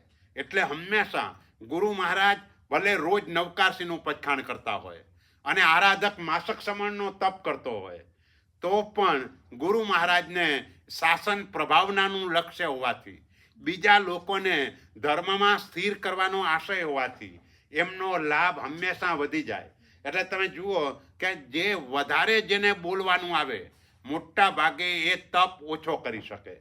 સામાન્ય રીતે આ નિયમ અમુક મહાત્માઓ એવા પણ ઉત્કૃષ્ટ કોટીના છે કે મોટો તપ કરીને પણ એ ઘણું બધું કરી શકતા હોય છે. તો ત્યાં એમનો વીર્યાંતરાય કર્મનો ક્ષયોપશમ એ કારણરૂપ છે, અને એમની અપ્રમત્ત ભાવ એ પણ એમાં કારણરૂપ છે. અહીં મોટા ભાગે આ કારણ કે બોલવામાં હંમેશા વધારે શક્તિ વપરાય છે, બોલવામાં એનર્જી વધારે વપરાય, એટલા માટે એને નવકારસી આદિનું પણ પર્યુષણ જેવા દિવસોમાં પણ જેને માથા ઉપર વધારે જવાબદારી હોય એ મહાત્માઓ તપ નથી કરી શકતા, કારણ કે મોટી સભા હોય અને તે સમયે તો વધારે ધ્યાન એટલા માટે રાખવું જોઈએ કે કોઈ દિવસે ના આવનાર પણ તે દિવસે આવે છે. તો એ સમયે એ ધર્મની અંદર જોડાય, ધર્મમાં સ્થિર થાય, કાયમ આવતો થાય. કારણ કે આપણે ત્યાં ખાલી ભદૈયા ન જોઈએ. ભદૈયા એટલે જે ભાદરવામાં જ દેખાય એને ભદૈયા કહેવાય, પછી ક્યારેક દેખાય એને કદૈયા કહેવાય. આપણે કદૈયાએ ન જોઈએ ને ભદૈયાએ ન જોઈએ, આપણે સદૈયા જોઈએ, જે હંમેશા આવે, હંમેશા સાંભળે, એ ટાઈપના લોકો જોઈએ. એટલે આ દેશની અંદર જ્યારે કોઈ સ્વાધ્યાય માટે આવે ત્યારે આવે, બાકી ના આવે. પણ ના આવે તો કાંઈ વાંધો નહીં, તમારી સિચ્યુએશન એ પ્રકારની છે, પણ તમે ઓનલાઈન તો કરી શકો ને. આ રીનેશભાઈ જેવા તમને સ્વાધ્યાય કરાવતા હોય તો તમે ઓનલાઈન તો જોડાઈ શકો ને, કે ગમે તે કોઈ પણ એક બેન પણ ઓલા સ્વાધ્યાય, રોનકના મમ્મી એ પણ સ્વાધ્યાય કરાવે છે. તો જે પણ સ્વાધ્યાય ભારતમાંથી પણ ચાલતા હોય, બીજા કોઈના પણ ચાલતા હોય, તો એ રીતે જોડાઈને પણ, હા એ રાજમાર્ગ નથી, આપણે એ પણ જાણીએ છીએ ભાઈ આ રાજમાર્ગ નથી, પણ ન મળે એના કરતાં કંઈક તો આપણને મળે છે ને. અને હંમેશા આ રીતે પણ વિનયપૂર્વક ગ્રહણ કરવાથી લાભ થાય છે. રાજમાર્ગ ચોક્કસ નથી, પણ રાજમાર્ગ ન હોવા છતાં પણ આપણે બરાબર સાવધાનીપૂર્વક તે સમયે વિનય જાળવીને બીજા કોઈ કામો આડાઅવડા કર્યા વિના જે પણ સ્વાધ્યાય ચાલી રહ્યો છે એમાં આપણા ઉપયોગને જોડીને જો આપણે જોડાઈએ તો ચોક્કસ આપણા આત્માને લાભ થાય છે. એટલે આ અપવાદ માર્ગ છે, વાત સાચી, પણ આ દેશની સિચ્યુએશન એવી છે, કોઈ અડધો કલાક આટલા દૂર રહેતા હોય ને રોજ ડ્રાઈવ કરીને આવવા જવાનું કે એ રીતે શક્ય ન હોય, તો આવો જ્યારે યોગ મળે તેવા સમયે એ રીતે પણ સ્વાધ્યાયની અંદર જોડાઈ શકાય. કારણ કે જીન વાણી વગર ખબર જ નહીં પડે કે મારા આત્માએ શું કરવું જોઈએ. જ્યાં વિવેક દ્રષ્ટિની જાગૃતિ જીનવાણીના શ્રવણથી થવાની છે. શું એ છે ને શું ઉપાદેય છે એ જ જો ખબર નહીં હોય તો આપણે આગળ કેવી રીતે ચાલશું. એટલે આવું જીનવાણી જ્યાંથી પણ મળતી હોય ત્યાં ઉલ્લાસપૂર્વક એને સાંભળવાની છે. એટલે કાનની પવિત્રતા જીનવાણીના શ્રવણમાં છે. એટલે જ ભગવાન માટે એવી વાત કરી કે ભગવાનની વાણી જે પણ આપણે સાંભળીએ, જ્યારે સાક્ષાત પ્રભુ વિચરતા હોય અને એ પ્રભુ દેશના આપતા હોય તો એ દેશનાની તાકાત કેવી કે કદાચ ભગવાન 6 મહિના સુધી સતત દેશના આપ્યા જ કરે, અટકે નહીં. 6 મહિના સુધી કદાચ ધારો કે આવું બને તો 6 મહિના સુધી સાંભળનારને ભૂખ ન લાગે, 6 મહિના સુધી સાંભળનારને તરસ ન લાગે, 6 મહિના સુધી સાંભળનારને થાક ન લાગે. બોલો કેટલો જીનવાણીનો પ્રભાવ છે. એટલે આવી જીનવાણી જ્યાં પણ આપણને મળતી હોય તેવા સમયે આપણે જો પ્રમાદ કરીએ તો આપણે મોટા ગુનેગાર કહેવાઈએ. અને એટલે જ ગણધર ભગવંતોએ કહ્યું કો દેવ દાનવ નરિંદ ગણચ્ચિયસ્સ સારમુવલભ્ય કરે પમાયમ. આવું જીનવાણી જેને પ્રાપ્ત થાય અને એને પામીને કોણ પ્રમાદ કરે. એટલે કહેવાનો આશય એ કે આ બાબતમાં પ્રમાદને છોડીને છેવટે બધાએ મનમાં નક્કી કરવાનું કે હું રોજ કલાક અડધો કલાક પણ સ્વાધ્યાય ચોક્કસપણે કરીશ. પછી તમારું જે રીતે આમ ખરેખર તો ક્રમસર જ સ્વાધ્યાય કરવો જોઈએ. જે પણ સૂત્રો ભણવાના છે ક્રમસર ભણવાના. પણ સિચ્યુએશન કોઈક વખતે એવી હોય કે કોઈ એક વિષય ચાલી રહ્યો હોય, એની આગળનું આપણું બાકી હોય, તો પણ એ વિષયની અંદર તે વખતે જોડાઈ જવાનું, એ સમજવાનો પ્રયત્ન કરવાનો. અમુક બાબતો નહીં પણ સમજાય, કારણ કે એ આગળના પ્રકરણ ગ્રંથોમાં આવી ગઈ હોય, એટલે અમુક બાબતો ન પણ સમજાય ને ન સમજાય તે અંડરલાઈન કરીને રાખવાની, પાછું પૂછી લેવાનું કોઈ આવે ત્યારે, અને એવી રીતે ધીમે ધીમે કરીને પણ આગળ વધવાનું.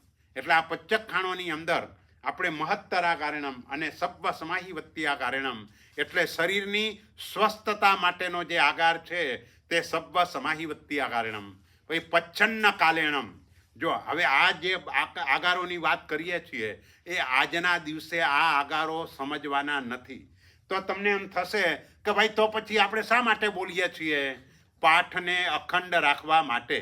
બસ મહાપુરુષોએ જે આ પચ્ચખાણની રચના કરેલી છે એને અખંડ રાખવા માટે આપણે બોલીએ છીએ. એ પાઠને ખંડિત નથી કરવો.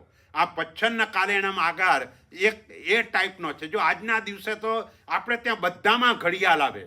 તમારે ત્યાં જેટલી પણ વસ્તુઓ ઘરમાં જો ઇલેક્ટ્રોનિક હોય બધી જ જગ્યાએ ઘડિયાળ, એટલે તમને સમય જોવામાં આજના દિવસે ક્યાંય તકલીફ નથી પડતી. પહેલાંના સમયમાં ઘડિયાળો નહોતી. એવા સમયે શું કરતા હતા કે ઓલા વૃદ્ધ માજી હોય અને ઓલા ઓસરીમાં કે આંગણામાં બેઠેલા હોય કે ડેલા ઉપર બેઠેલી સામાયિક કરતા હોય કે કંઈ પણ કરતા હોય, તો તે જો આટલો બધો તડકો આવી ગયો એટલે આ તો ક્યારનું પચખાણ આવી ગયું છે, એટલે એમ સમજીને પચખાણ પારી લે. એટલે પચ્છન્ન કાલેણમનો અર્થ એ થાય કે આ વાદળથી સૂર્ય ઢંકાઈ જાય. ઘણી વખતે વાદળથી સૂર્ય ઢંકાઈ જાય તો ટાઈમની ખબર જ ન પડે. આપણે ઘડિયાળ છે એટલે આપણને ખબર પડે છે. પણ ધારો કે ઘડિયાળ ન હોય અને આવી સિચ્યુએશન થાય ને મનની અંદર એમ થાય કે અરે પચખાણ તો ક્યારનું આવી ગયું હશે, દિવસ તો કેટલો બધો નીકળી ગયો, અને એમ સમજીને વહેલું પોળસીનું પચખાણ પારી લે તો પણ એના પોળસીના પચખાણનો ભંગ ન થાય. પણ આજના દિવસે આપણે આ સમજવાનું નહીં, કારણ કે આપણી પાસે ઘડિયાળની વ્યવસ્થા છે. એટલે પહેલાં આ બધા તડકાથી જ લોકો માપતા હતા. ભાઈ આટલો તડકો આવ્યો એટલે આટલા સમય થયો હશે ને આટલો તડકો આવ્યો, અને આપણો જે પડછાયો પડે એના ઉપરથી એ ખબર પડે કે આપણું જેટલું આપણું શરીર છે એ શરીર પ્રમાણ પડછાયો થાય એટલે પોરસી આવી ગઈ, આવું કહેવાય. એટલે એ રીતે પહેલાં આગળના ચાલતું હતું. એટલે આ પ્રકારનો આગાર છે. પછી દિશા મોહેણમ. દિશાનો ભ્રમ થઈ જાય. આવો ભ્રમ આપણને ઘણી વખત થાય. ટ્રેનમાં બેઠા હોઈએ અને કોઈક વખતે એમ થાય કે ટ્રેન કેમ આ બાજુ જાય છે, આ બાજુ જવી જોઈએ, અને થોડી વાર થાય એટલે ના બરાબર જાય છે એવું લાગે. એટલે આવો જે ભ્રમ, દિશાનો ભ્રમ થઈ જાય, દિશા ભૂલાઈ જાય.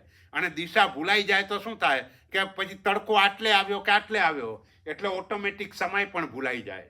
અને એના કારણે દિશાનો ફેરફાર સમજવાના કારણે કોઈક વખતે પૂર્વને પશ્ચિમ સમજી બેસે, પશ્ચિમને પૂર્વ સમજી બેસે અને વહેલું પચખાણ પારી લે, તો પણ એના પચ્ચખાણનો ભંગ ન થાય. બોલો મહાપુરુષોએ કેટલી ચિંતા કરી. જ્યારે ઘડિયાળ નહોતી એવા ટાઈમે પણ આવા પચ્ચખાણો એમને મૂકી દીધા. ભાઈ આગારો મૂકી દે. પચ્છન્ન કારેણમ દિશા મોહેણમ સાહુ વૈણેણમ. સાધુના વચનથી, સાહુ એટલે સાધુ અને વૈણેણમ એટલે વચન. સાધુ ભગવંતના વચનથી તમારું પચખાણ ભાંગી જાય. હવે એમનું વચન કેવું? ધારો કે તમે પૌષધ કર્યો છે અને ગુરુ મહારાજ પ્રવચન માટે પધાર્યા અને પહેલાં કે ભાઈ પહેલાં પોરસી ભણાવી લો. એટલે ઓલો બીજો કોઈક બેઠો હોય એને થાય મહારાજ સાહેબે કહ્યું પોરસી ભણાવો, એટલે પોરસી આવી ગઈ, અને બાજુમાં સામે જ ઘર હોય, જઈને પોરસીનું પચખાણ પારી લે. તો હવે હકીકતમાં પોરસી આવી નથી. આજે પોરસી ભણાવો એ બોલાયું એ સૂત્ર પોરસીની વાત છે. કારણ કે પોરસી પહેલાં સૂર્યોદય થાય પછીની જે 6 ઘડી, 1 ઘડી એટલે 24 મિનિટ, અને 6 ઘડી એટલે 144 મિનિટ, 144, આટલી મિનિટ સુધી માત્ર સૂત્ર જ ભણવાનું હોય, એની અંદર અર્થ નહીં. એટલે આ સૂત્ર પોરસી કહેવાય. સૂત્ર પોરસી એટલે જે તમે જુઓ છો નાના બાળકોને જલ્દીથી યાદ રહી જાય. અને આમ જે પણ તમે પાઠશાળા પછી મહેસાણા જાઓ, નાકોડા જાઓ, તપોવન જાઓ, બધા વહેલા જ ગોખાવે.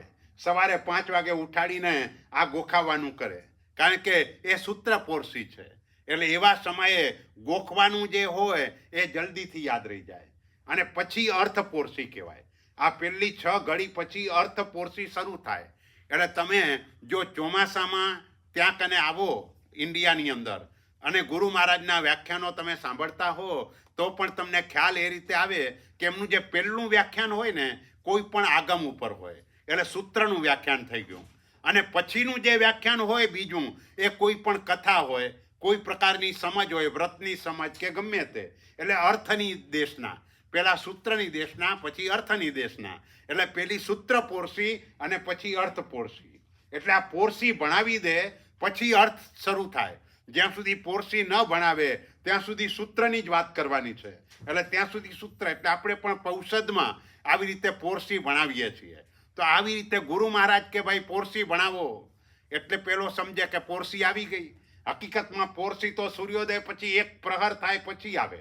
1 પ્રહર એટલે આમ જનરલ 3 કલાક કહેવાય. જનરલ ભારતની અંદર મોટા ભાગે 12 કલાકનો દિવસ ગણો તો 3 કલાક, પણ શિયાળો હોય તો 11 કલાકનો દિવસ હોય તો 3.25 કલાક કહેવાય. અને ઉનાળો હોય તો 13 કલાકનો દિવસ હોય તો 3.25. તમારી જેમ 15 કલાકનો દિવસ ભારતમાં ક્યારેય જોવા ન મળે. એટલે આટલો મોટો પ્રહર એ ન હોય. એટલે 3.25 થી 3.25 કલાક વચ્ચેનો એ રીતનો પ્રહર હોય. એટલે ધારો કે 6 વાગે સૂર્યોદય થાય તો 9 વાગે એ પોરસી આવે. અને એના બદલે આ તો 144 મિનિટ થઈ. હજુ તો કેટલો ટાઈમ થયો? પૂરા 2.5 કલાક પણ નહીં. 2.5 કલાક ગણો તો એ 150 મિનિટ થાય. એટલે એના બદલે ઓછો સમય. અને ઓલી પોરસી તો 3 કલાક પછી આવે છે. અને વહેલું પચખાણ પાડી લીધું તોય એને પચખાણનો ભંગ ન થાય, કારણ કે એને બિચારાને ખબર જ નથી.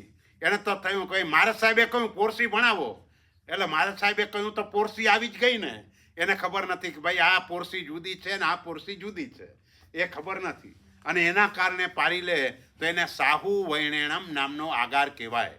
એટલે પચ્છન્ન કાલેણમ, દિશા મોહેણમ, સાહુ વૈણેણમ, મહત્તરાગારણમ, સબ્બસ્વૈવત્યાગારણમ આગારો આપણા આવી ગયા. બરાબર? એટલે આ રીતે અન્નત્તણા ભોગેણમ, પોરસીના બધા આગાર આવી ગયા. અન્નત્તણા ભોગેણમ, સહસાકારણમ, પચ્છન્ન કાલેણમ, દિશા મોહેણમ, સાહુ વૈણેણમ, મહત્તરાગારણમ, સબ્બસ્વૈવત્યાગારણમ. એમ 7 પોરસી પુરીમઠના પણ આવી ગયા, કારણ કે મહત્તરાગારણમ એ પુરીમઠનો પણ આગાર છે. એમ એકાસનાના આગારો. તો એકાસનાના આગારમાં પહેલો જ આગાર સાગરિયા ગારેણમ, આ આગાર છે. હવે સાગારી એટલે ગુરુ ભગવંત માટેની જુદી વાત છે, આપણા માટેની જુદી વાત છે. ગુરુ ભગવંત માટે નિયમ એવો છે કે એમને જ્યારે પણ ગોચરી વાપરવાની હોય ત્યારે ગૃહસ્થની દ્રષ્ટિ ન પડે તે રીતે ગોચરી વાપરવાની હોય. એનું કારણ એ છે કે ગુરુ ભગવંત ગોચરી બોલવા માટે જાય, કોઈના પણ ઘરે ગુરુ મહારાજ પધારે એટલે શ્રાવકનો આનંદ વધારે હોય. અને મોટા ભાગે આ બધી આપણે પ્રાય કરીને વાત કરીએ છીએ. અમુક શ્રાવકો બિચારા એક કક્ષાના પણ હોય કે ઘરમાં પણ ખાવાના વાંધા હોય, અને તેવા સમયે એને કદાચ તે સમયની અંદર એવો ઉલ્લાસ ન પણ આવે. પણ મોટા ભાગે જનરલ આપણે ત્યાં ગુરુ મહારાજ પધારે એટલે આપણો આનંદ વધારે હોય. અને વધારે આનંદ હોવાના કારણે ઘરમાં જે પણ સારામાં સારી વસ્તુ હોય એ કાઢીને સૌથી પહેલાં આપણે ઓરાવીએ. કારણ કે સુપાત્ર દાન એનો લાભ સૌથી વધારે છે. આપણે ત્યાં સમ્યક દર્શન ગુણની પ્રાપ્તિ, એમાં પણ આ સુપાત્ર દાન મહત્વનો ભાગ ભજવે છે. ભગવાન ઋષભદેવ, મહાવીર સ્વામી, શ્રેયાંશનાથ, સંભવનાથ, આ બધા ભગવાનના જીવનની અંદર સુપાત્ર દાન દ્વારા સમ્યક દર્શન ગુણની પ્રાપ્તિ થઈ હોય એવું આપણે સાંભળીએ છીએ. તો એટલે આ સુપાત્ર દાનનો લાભ વિશેષ હોવાના કારણે આપણો આનંદ વધારે હોય. વધારે આનંદ હોવાના કારણે ઉત્તમ વસ્તુઓ આપણે ઓરાવીએ. અને મહાત્મા તો ઘણા બધા ઘરોમાં ઓરવા જાય, બધેથી એવા પ્રકારની વસ્તુઓ આવી હોય. હવે જે શ્રાવક પચાવી ન શકે એ જુએ તો પછી સાધુ તરફ કોઈક વખતે દુર્ભાવ થાય. ભાઈ અહીંયા તો મજા છે, માલ પાણી ખાવા મળે છે, આવો વિચાર આવવાની શક્યતા છે. બધાને આવે એવું નથી, પણ જ્યાં શ્રાવકની યોગ્યતા ઓછી હોય એવા સમયે ગંભીરતા ઓછી હોય અને કેટલાક શ્રાવકોને પોતાની આજીવિકામાં પણ મુશ્કેલી પડતી હોય, એવા સમયે એવા શ્રાવકોથી પણ આવા વિચારો કોઈક વખતે આવી જાય અને એ આવે તો એના માટે તે દુર્લભ બોધિનું કારણ બની જાય. એટલે આવું ન થાય એટલા માટે ગુરુ ભગવંતો એ રીતે ગૃહસ્થની દ્રષ્ટિ ન પડે તે રીતે તેઓ આહાર વાપરતા હોય. હવે એમના માટે નિયમે એકાસનું કરવા માટે બેસી ગયા અને ગોચરી વાપરે છે. સામાન્ય રીતે ઉપાશ્રયમાં કોઈ આવતું નથી. વ્યાખ્યાન પછી બધા થોડાક સમયમાં આડાઅવડા થઈ જાય.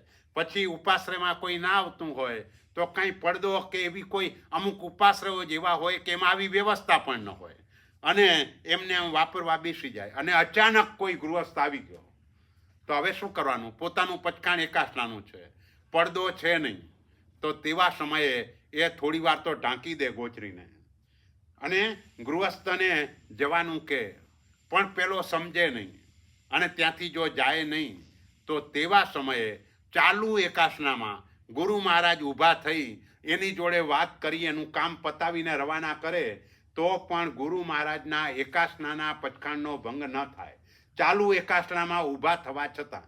બસ એવી રીતે આપણા માટેનો નિયમ શું? તો કે આપણા માટેનો નિયમ એ જ્યારે પણ આહાર વાપરવા માટે બેસીએ ત્યારે આપણા ઘરના દરવાજા ખુલ્લા હોવા જોઈએ. ઘરના દરવાજા બંધ કરીને આહાર વપરાય નહીં. જો એ રીતે આહાર વાપરીએ તો એકલ પેટા કહેવાઈએ, સ્વાર્થી કહેવાઈએ. એટલે હંમેશા ઘરના દરવાજા ખુલ્લા હોય અને ખુલ્લા રાખવાનું કારણ એ છે કે તે સમયે પૂજ્ય સાધુ સાધ્વીજી ભગવંતો પધારે તો સુપાત્ર દાનનો લાભ મળે, સાધર્મિક આવી જાય તો એની ભક્તિનો લાભ મળે અને કદાચ કોઈ યાચક ભિક્ષુક આવી જાય તો એવા સમયે એને પણ અનુકંપા દાનનો લાભ મળે. એટલા માટે ઘરના દરવાજા ખુલ્લા રાખવાના. કોઈક સંજોગોમાં એવું બને આપણે એકાસનું કરી રહ્યા છીએ અને એવા જ સમયે જેની દ્રષ્ટિથી અનાજ ન પચે એવો હલકો માણસ ઘરની અંદર આવી ગયો જે અનુકંપાને યોગ્ય હોય, કે જે આવી વ્યક્તિ જો આપણા ઘરની અંદર આવે તો તેવા સમયે પહેલાં તો એને આહાર આપે, ખવડાવે અને રવાના કરે.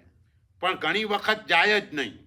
તો ન જાય તો ચાલુ એકાસનામાં શ્રાવક ઊભો થઈ અને એને બહાર રવાના કરીને પછી પોતે વાપરવા બેસે તો પણ એના એકાસનાના પચ્ચખાણનો ભંગ થાય નહીં. એટલે જ્ઞાનીઓએ કેટલી ચિંતા કરી. એક બાજુ આપણને કહ્યું ભાઈ તમારે ઘરના દરવાજા ખુલ્લા રાખવાના અને બીજી બાજુ એમ પણ કહ્યું ભલે તમારે એકાસનું હોય પણ એકાસનામાં પણ જો આવું થઈ જાય કે કોઈ હલકો માણસ, ખરાબ નજરવાળો, પહેલાંના ટાઈમની અંદર આવું બહુ હતું કે સંબંધમાં પણ લોકો જોતા હતા કે ભાઈ આ પરિવાર, આ લેડીઝ એટલે એની નજર ખરાબ છે.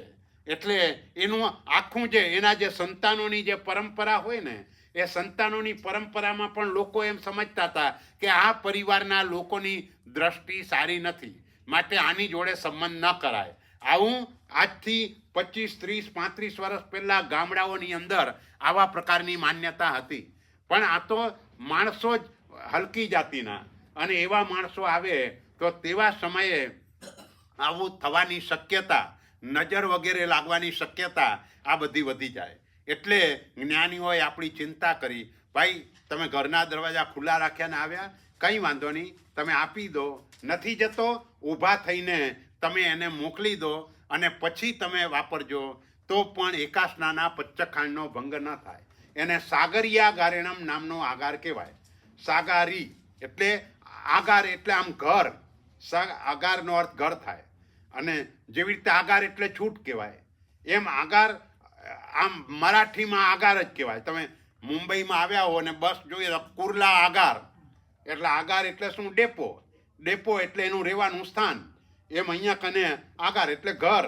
આપણા ઘરની અંદર આપણે આ પચ્ચખાણ કરતા હોઈએ અને એમાં આવી સિચ્યુએશન ઊભી થાય તો તે સમયે તમે આ આગારથી છૂટ લઈ શકો, ત્યાં કને તમને દોષ લાગતો નથી.